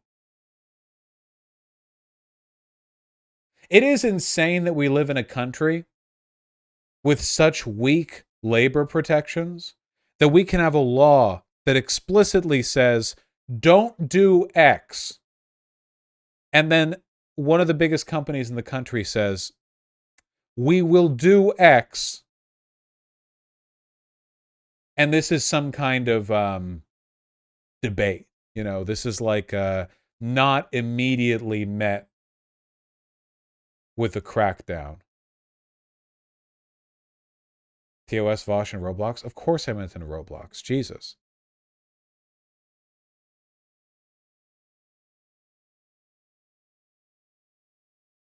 Biden said union busters won't get government contracts before. Be cool if he meant it. I don't think Starbucks gets government contracts. Does Starbucks get government contracts? Is that a... Do they serve coffee in the White House or something? I don't know. They do? I'm sure it's something somewhere. Amazon does? Well, Amazon does. I'm asking about Starbucks, though. Oh, there's the Starbucks in the Pentagon and on military bases? Gotcha. Couldn't say, Gally. All right, that's enough before I say anything more to us. Let me read donations. And then you know what? I'm just going to Q&A with donos for a bit. We got a little bit of time. Sake with the 4 gifted tier 1 sub. My body's ready for an April 16th, 2019 remix, Vosh. And we're getting that feeling. Oh, we're getting that feeling. Elon Musk is what happens when you make Brittany Venti the head of your Tony Stark cloning. I want a Tony Stark. We have a Tony Stark at home. Liz Squared, the tier 3 sub. Thank you very, very much. Thank you for the upgrade. I hope you enjoy your fancy new name color. Meowshi, thank you for the tier 1 sub. Really appreciate it. I do love fucking guns. Orikun, thank you for the tier 1 sub. Appreciate that. Yeah, I've heard that Doctor Who has been pretty good in the past. Bird Lurdler and Classic Zykiri, thank you for the $5 both. I really, really appreciate that. Solidarity forever with my Santa Cruz comrades. They won their Starbucks union vote. Fuck yeah, absolutely. And probably Bird Lurdler, yeah. Sarcastic Banana, thanks for the tier 1 sub. Chainsaw Chimera, thank you for the tier 2 sub. Somniostatic, the tier 1 sub. Really appreciate that. Orbo Dragon and One Piece, thank you for the $5 both. All right, I'll check out Amphibia. Watch Funny Politics Sim? Probably not. Sylvia Ball at the $10. Here's a bribe to never show dead babies on stream again. Oh, the little taxidermied fox. I can't make that promise, I'm afraid. Hawk JD, thanks for the tier 3 sub. There's your lost kisses. Mike from MA, thanks for the tier 1 sub. Likewise, Battle Angel Anarch. Which JoJo's the hottest and why is it Johnny Joestar? The issue is like basically all the JoJo's are like 10 years old. They're just drawn like adults. I don't even remember which JoJo's are aren't literally only the first 2 JoJo's 18 or older? And every single one after that? Isn't one of them 70? Yeah, after the time skip. Johnny's 19 and Jonathan is like 23, but every one after that is like literally a kid. Jotaro, for some reason, is 17. Josuke is 15. Or 14? Yeah, Yorno is 15. Jolene is 19. Jolene is 19, okay. Oh, Josuke's 16? Whatever, they're all fucking kids. Fucking Japan, man. Mortare, thank you for the tier 4 sub. I really appreciate that. For every Vosh sub purchased, another fetus gets aborted, inshallah. We're doing good work out there. Isn't Jotaro an adult in Josuke's part? Okay, that's my answer then. Adult Jotaro. Hey, Hunter. Did you see I debated John Doyle today? He tried to ambush me and failed badly, lol. No, wait, ambush you how? On you being a homosexual? Pog, though. I'll watch it sometime. Or maybe watch it on stream. There's a Starbucks in Guantanamo Bay. Okay.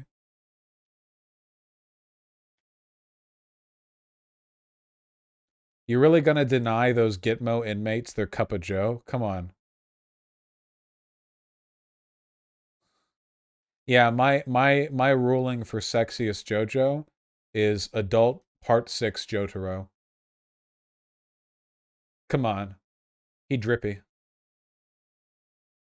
Hope you're doing well, Hunter.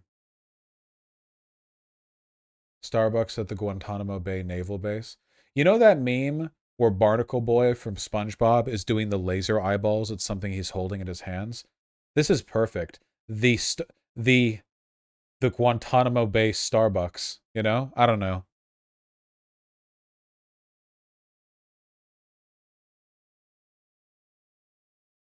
No fucking way.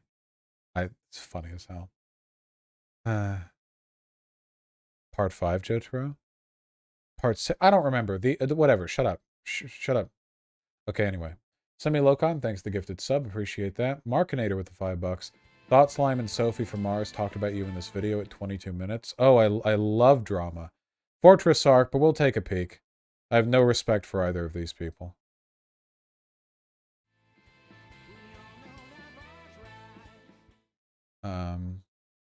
Let me see.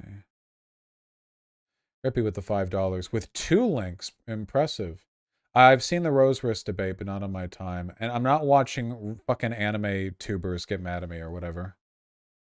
Radical AC and Bright C, thank you for the $5. Both thoughts of the Philippines election. We rambled about it yesterday. My thought is that everything involved with that is incredibly funny and also bad. Is Sophie from Mars bad? Congratulations on getting that job in Manhattan, Radical AC. Still alive with the $5. Dropping a 5 just for you mentioning Twin Peaks. Excellent show. Never actually watched it. Just know enough about it to know there's a relationship. Colin Costco with the $10. That 3D Clone Wars had animation that didn't age well in the early series, but the storytelling is really good. The arc with 5s made me cry. Yeah, I could give it a look sometime. Here. Those 2 chuckle fucks always say Vosh is wrong, but they never say why and are too chicken shit to debate him. No debate with them was going to do anything anyway. These people are pussies. Pussies. But sure, okay, I'll give it a listen. Why not? It's probably just like a 2-second mention. Beta. I have no idea what any of this is about. While they've been calling this Peter's speech, it's ostensibly Peter and their partner, astronaut cowboy doctor's speech together because they do this podcast together. For context on ACD, she said that she used to be a Vorsh fan until she saw Vorsh get beaten in the Marketplace of Ideas by Caleb Maupin, and now she's a Maupin.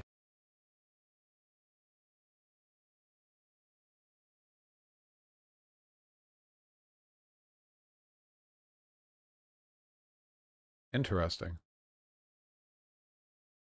I guess statistically there have to be some people, right? That's like having a friend and then they ghost you and you realize it's because after you scraped shit off the bottom of your shoe, they became a fan of the shit and like took its side. I don't know if it's a comedy bit, yeah. Fan. I'll say this for Caleb Maupin, he definitely came off like the more educated person in that debate.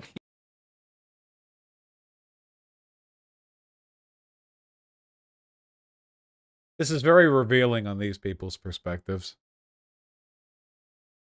Yeah, Vosh did make Caleb fucking Maupin look smart in that debate. Does this person have a human name that we can call them? Not that I'm aware of. Okay. ACD is what I kind of, yeah. It's ostensibly Peter and ACD's speech together, right? I wouldn't say Peter contributes nothing. That would be fact. Oh, was I the ACD? Oh no, they're talking about something else. Yeah. Yeah. Sophie makes some really good content. Can I be real with you guys? This may come off as remarkably self-centered on my part, but honest to God, I really don't think the people who act like this about me can really fairly be called leftists, you know? I feel like I'm kind of a lightning rod that like catalyzes their emotional state in a way that makes their real priorities clear. And I think that for a lot of them, the lefty stuff is just like this aesthetic, like which social group do I want to be in? But the moment they're challenged on that, all their positions will rocket like other way, you know? Yeah. It's like, I think that in order for you to be authentically of a political persuasion, like that can't be something that you abandon the nanosecond. You know what I mean?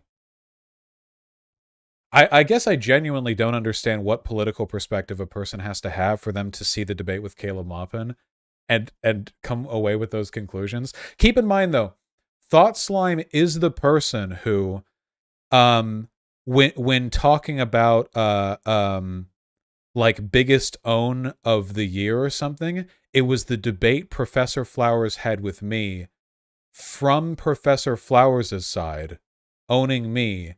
And it was in a list alongside, like, Sean making Jimmy Dore freak out so hard that he faked, like, firing a producer who he blamed the lies on, you know? Like, it's indicative of this, like, degree of spitefulness that overcomes any actual political beliefs they have. Does that make sense? You know what I mean? Stuff like that. What I find shocking is that people are so soulless as to grift in this stuff. I don't think they're grifting. Well, I do think they're bad people, like morally. Remember, having good political prescriptions is not the same as being a good person. Not even close, you know. In fact, I don't even know if there's a relationship between those two things, frankly. In terms of like, you know, interest in and care for people. In terms of, yeah, I don't think they're grifting. I think it's just like, they're just really emotional and kind of dumb, you know? So a lot of their, it's just like in-group stuff, you know? Yeah, I don't know. Just seems like in-group stuff. No, Jimmy Dore is grifting. I'm talking about Thought Slime and Sophie, you know? If you're interested, this is the moment you show up in XQC stream.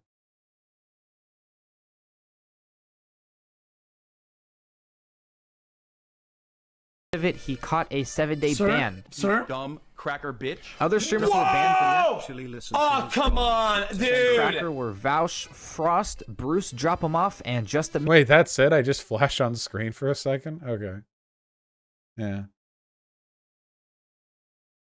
Actually kind of mad people defended Professor Flowers by saying she didn't know a lot about land back. You guys have to understand, okay?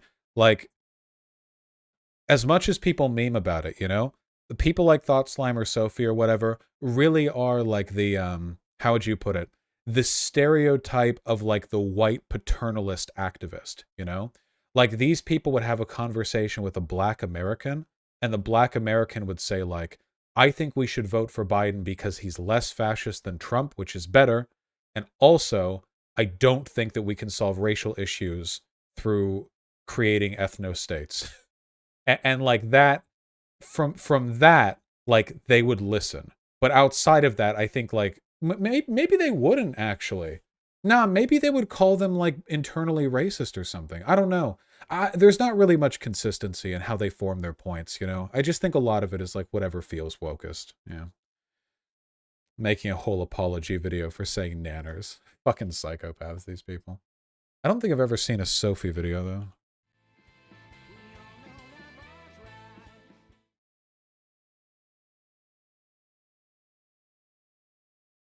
I watched them both for years concurrently while watching you. They agree with you on the vast majority of things, but the edginess lighting rod aesthetic is probably just what pisses them off. What a person's positions are almost irrelevant to me. I think that Destiny demonstrates this very well, you know? Like a person can talk day in, day out what their positions are. What matters is what their behavior is, you know? a person's positions. Like, for example, think of all of the conservatives out there whose positions are that racism is bad. What effect does this have on them and their advocacy, right? Ben Shapiro says that, and then he goes and writes books about, like, you know, fake BLM drug dealers co-opting movements with woke, like, yeah, like that weirdo shit that he wrote. What people's stated positions are not that relevant, you know. It's really what people do and say, I think.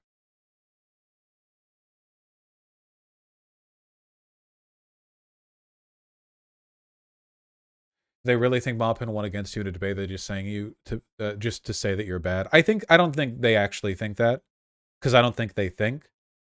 I think they just don't like me, so it's like a virtue signal to both of them. Like, you know, we dislike this guy so much that we'll even say this.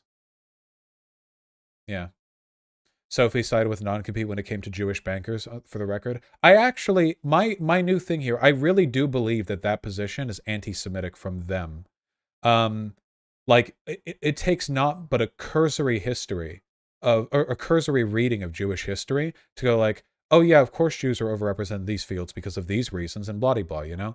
Like, Jews celebrate that. It's a component of their defiance of historical oppression, their ability to survive in difficult circumstances.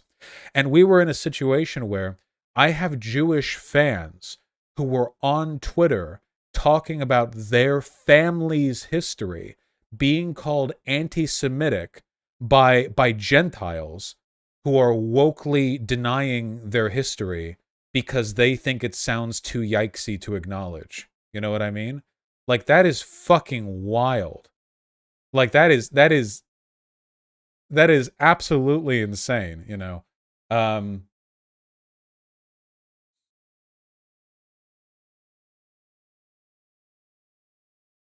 Thought Slime did a takedown video of Kurzgesagt. I don't have an issue with that. There are definitely things Kurzgesagt said that I think can warrant criticism. Check out this Ariel Scarcella video. Ariel Scarcella is really irrelevant now. Let me see.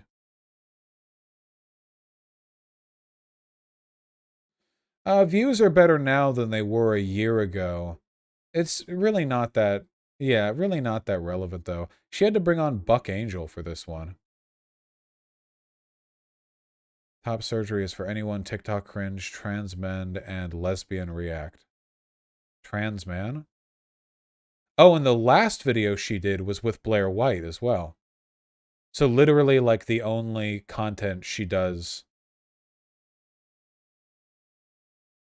Oh, her fourth most recent video is her taking down Cat Black. Jesus Christ. Who do I side with here? The transphobe or the person who sexually harassed me? Nah, I'm sure Cat Black said something correct here. There's no equivocation. Did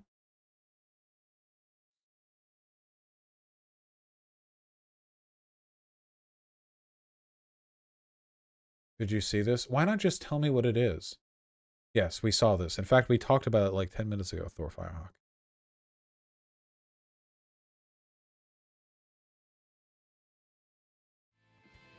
Yeah, wait, who was that person at the beginning? I'm sorry, wait, hold on. Wait, where was... Somebody looked yoked in the opener there.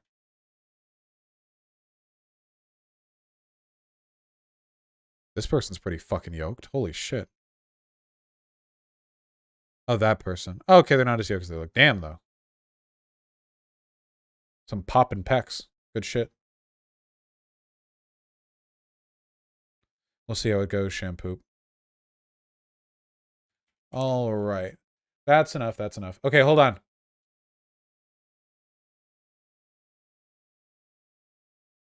Gaslit Minority and Kowalski from Nebraska, thank you for the $5 both. Matt Binder is going on Tim Pool's show Monday. We must stand in solidarity with good leftist streamers / reporters. Tim did a lot of lying about him recently. Does Matt Binder follow me on Twitter? If not, I hope he loses. Nope, we don't follow each other. I hope every bad thing happens. I'm kidding. Aw, don't be petty. I'm joking. Come on. I thought the phrasing there would make it obvious that I was coming across as though I was... Yeah, sorry, the oomphy protective barrier has dissipated. I've heard Matt Binder dislikes you. Everybody dislikes me. Everybody dislikes me. And I swear to God, 80% of these people, if I talked with them for 5 minutes, they'd be chill, you know? It's because they just get this whirling miasma of misinformation about me. I have not gaslit minority. TJQ with a very kind $25. I really appreciate that. Hey man, thanks to you, I got my first gun. It's 100 years old from the Weimar Republic. The Red 9, also free baby pics. You have a fucking Red 9? Oh, holy shit, you have the you're decked out. Oh my god. More important than a Red 9. You've got a goddamn Vouch shirt. Holy fuck. It doesn't get better than that, does it? Which, by the way, you can also get in the merch White Forest store, a worker cooperative that gets, frankly, way too high of a cut of my profits. Where you can get the Politics Dumb t-shirt. More t-shirts coming soon. I love you. Is the gun included? Yes. With every purchase. And the stickers! Look at that. Come on. Shameless? Shameless. Them's cute. Is it unionized? It's literally a worker cooperative. I love it.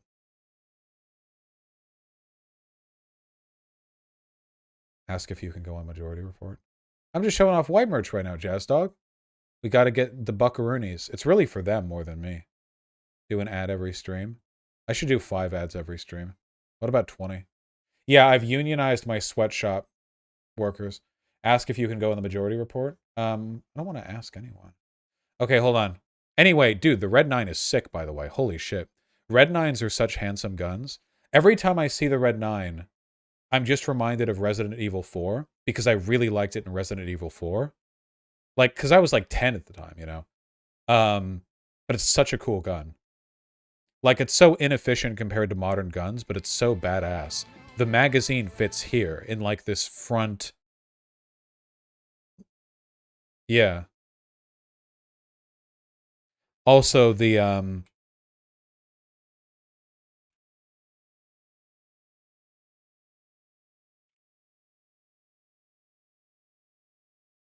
gun noise for it was really, really, really, really good. The Red 9 is what it was called in Resident Evil 4. Is it nice? 1.67 seconds. I don't want to hear your goddamn... stock, which attaches itself for 4 game. Now, with all of those just shoot the gun. I just want to hear the noise. Positives of the Red 9, there... Oh my fucking god.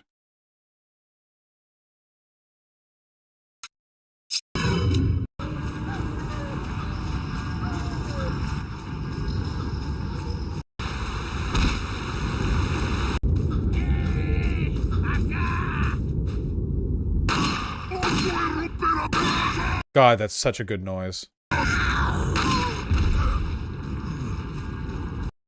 Such a good game, such a good noise. That sounds sick as fuck, yeah. What caliber is this gun even? Was it just 9mm? No, wait, it would have been older than that. What? It's just 9mm? Okay, okay, yeah. 50 cal? Yeah, it sounds like a bolter in the game, but here it is in Hunt Showdown. Is Hunt Showdown good? I keep hearing people talk about it. Joseph Anderson plays it, and I respect him. Dolch 97. It is? Oh, it's such a cool gun. Is it all multiplayer? I don't like multiplayer games, for the most part.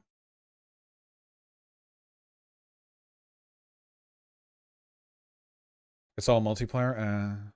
Baby! Ooh! Friend. Ooh. Oh, baby.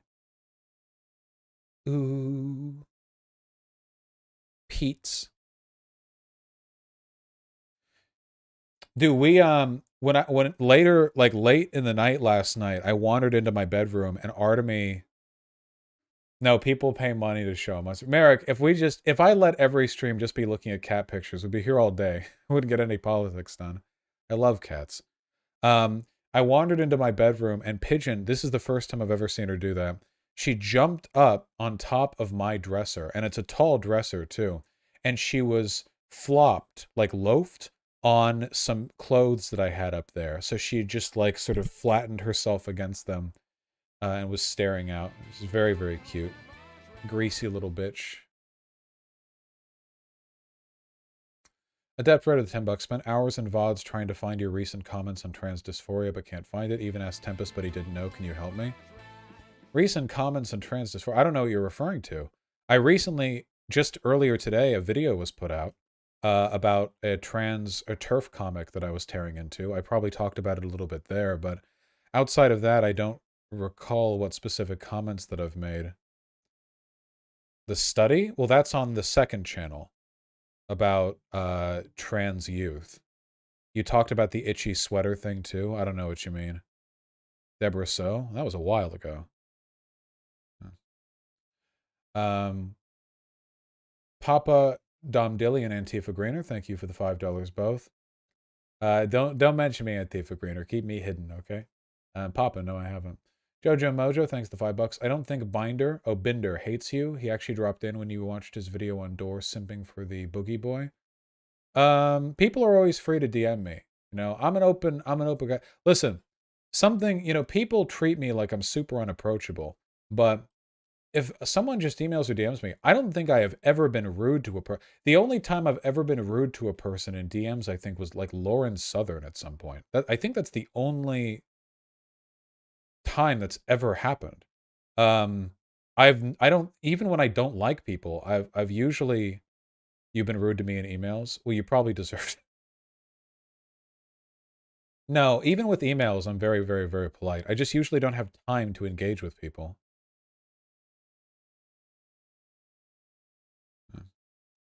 Have you listened to this nightmare? The $5? No, yes, I know. No cock like horse cock. Save point with the $5. Funny song that I hopefully think won't get you 2S. I'll take a look at it after. Can't take a look at anything right now. I do like animated songs though. Mixed messages. Legend for Hire with the $10. Probably gonna run for office in 2024 North Carolina. Any recommendations for things I should do? Coming on your stream around that time be possible / a good idea. Here's some hard truth, okay? I don't know shit about running. I wish you all the luck in the world in running. Coming on my stream is not going to be very helpful at all for any kind of local office. I think we saw this with Cenk Uygur in California for Congress. You can be as popular as you want online. You need people in your district to know you, you know? So I can't promise anything, but you'll want to focus on, getting the voters there, you know? Like focusing on that. But I'm not an expert in this crap, you know? I've never run for office and I never will for a variety of reasons. A variety of very valid reasons. But I do wish you luck. I don't mean to come across as brusque. Just it's important to appropriately set one's expectations. Doesn't it feel nice to be doing these regular streams again? You know, like these regular ass streams, and not all like late night, this, that, or the other. You know, we're talking about stuff again. Yeah, finally a day stream. Still an hour later than I would have liked, but I've been trying to fix my sleep schedule. I even didn't take Adderall yesterday so that I would get tired earlier. Because one of the issues is, especially with Adderall, when you wake up late, you take Adderall late, which means that you stay up late, and so on. So I refrained from taking it for a day to try to push that back. And today I took Adderall at 11:30, which I think is early enough that it won't interfere with my sleep. And if I could push that back earlier and earlier every time, then I could be taking Adderall at like 10, and that would be fine. That'd be fine. That wouldn't affect my sleep. Do you like stop motion animation? Yeah, I think it's a really respectable art form. How long does Adderall last? Depends on the person and the dosage, but it can keep me up.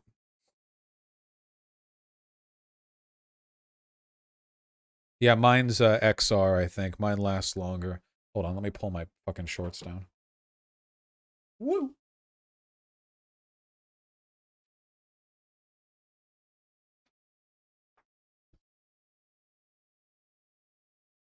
Yeah, XR is around 12 hours, I think. Again, it really varies for the person. Blinded by those white thighs. I don't go outside. And when I do, I'm not naked. I certainly don't go to the beach.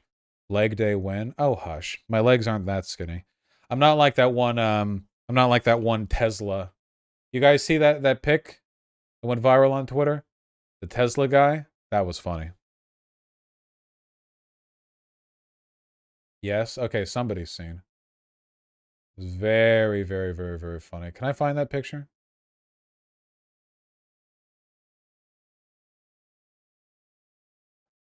Come on. How can it be hard to find?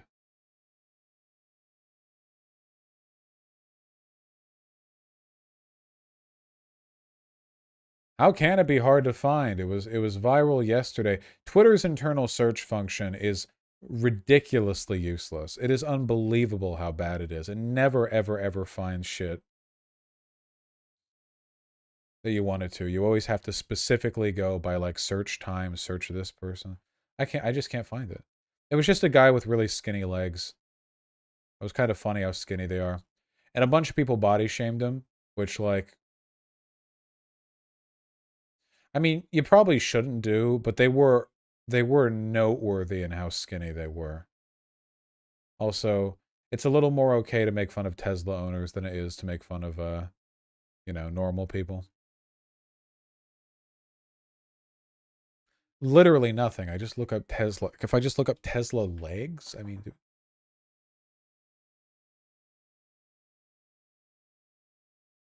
he deleted it? Did he delete it? Ah, coward. Fucking coward. Maybe for the best. Yeah, it's deleted. Oh, no. They went private. Protected. Yeah. Whatever. This person's whole Twitter account is dedicated to them simping for Tesla. I don't care. Is this it? No, this ain't it. No. How old am I? I'm 28. Oh, Josama, thank you. I appreciate that. Very kind of you. Happy Cake Day. You seen crypto is crashing? Yeah. Yes, Lilith Lovett quote tweeted it, but I would need like a copy. Why don't you shave your legs? Why the fuck would I shave my legs? Why would I do that? Here it is. Well, this is kind of a zoom in. I don't know if that really... It doesn't look quite as egregious on the zoom in. It's when you see both of them together, because the other leg is over here, and it's basically like this skinny. It's very skinny legs. Noteworthy. Look, as long as they're eating enough.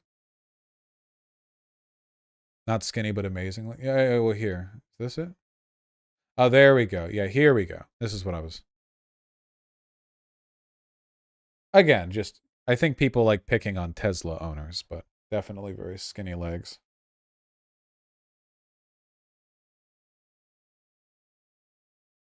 Femboy legs, femboy legs. I would hope femboys have chunkier thighs than that. Jesus.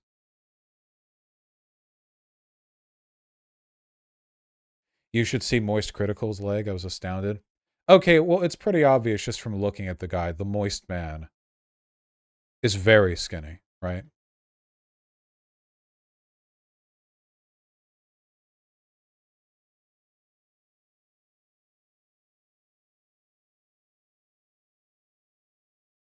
He's also only like 5% body fat. He's not very short. He's just regular short. But yeah, Bitcoin's been going down. Very, very funny. Here, Medea with the $5. Hey, Vosh, if you're bored, look at Northern Irish politics. Yeah, reunification's on the table, maybe.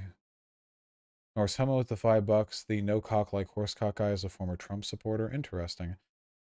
Amazing with the $10. My friend's mom campaigned for insurance copays. Would you be able to promote this? Amazing, I love you, but I hope you understand the unsustainability of promoting GoFundMe's like donated to me, right? Here, I can link it in chat. It seems like the GoFundMe is doing pretty well, all told. But here, I'll link it. America's premier insurance provider. Baked Alaska fucked up his plea deal and pleaded innocent. What a fucking retard.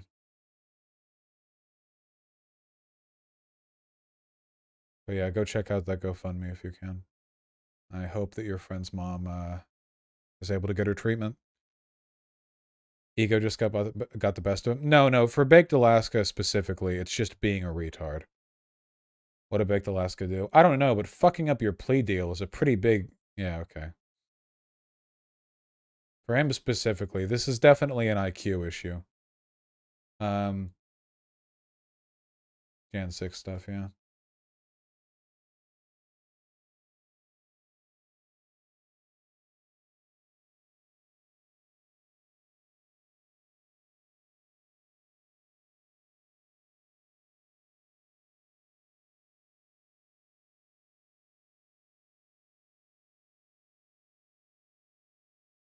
The fuck am I looking at? Critical legs. I'm so hungry. Wow, are these actually his? That is, wow. At what point do you get worried? You know? No hate. Again, not a body shaming type. It's just, I'd be concerned about the structural stability, you know? And fall over. Stinks. Yeah. That's edited. Is this edited? Is it edited? Is it? I don't know. I don't know. I don't know. Yeah. Stop. You're being goofy goobers again. Hold on. What do we cap on? His legs. Stop. Jesus. Spreading misinfo again. Just what was this thing that I had up? Hold on. Jesus. God, I hate you. I hate all of you.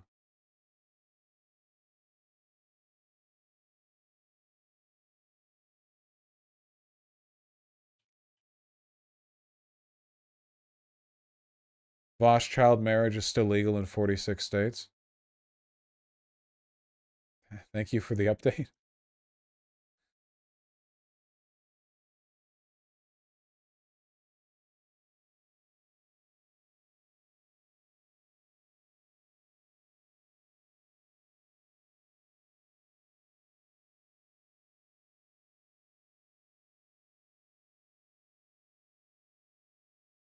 Huh.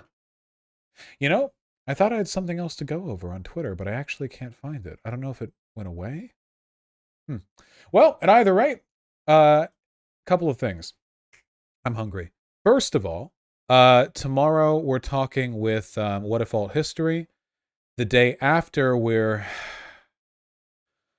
hosting the Hippy Dippy panel. I don't know why I agreed to that.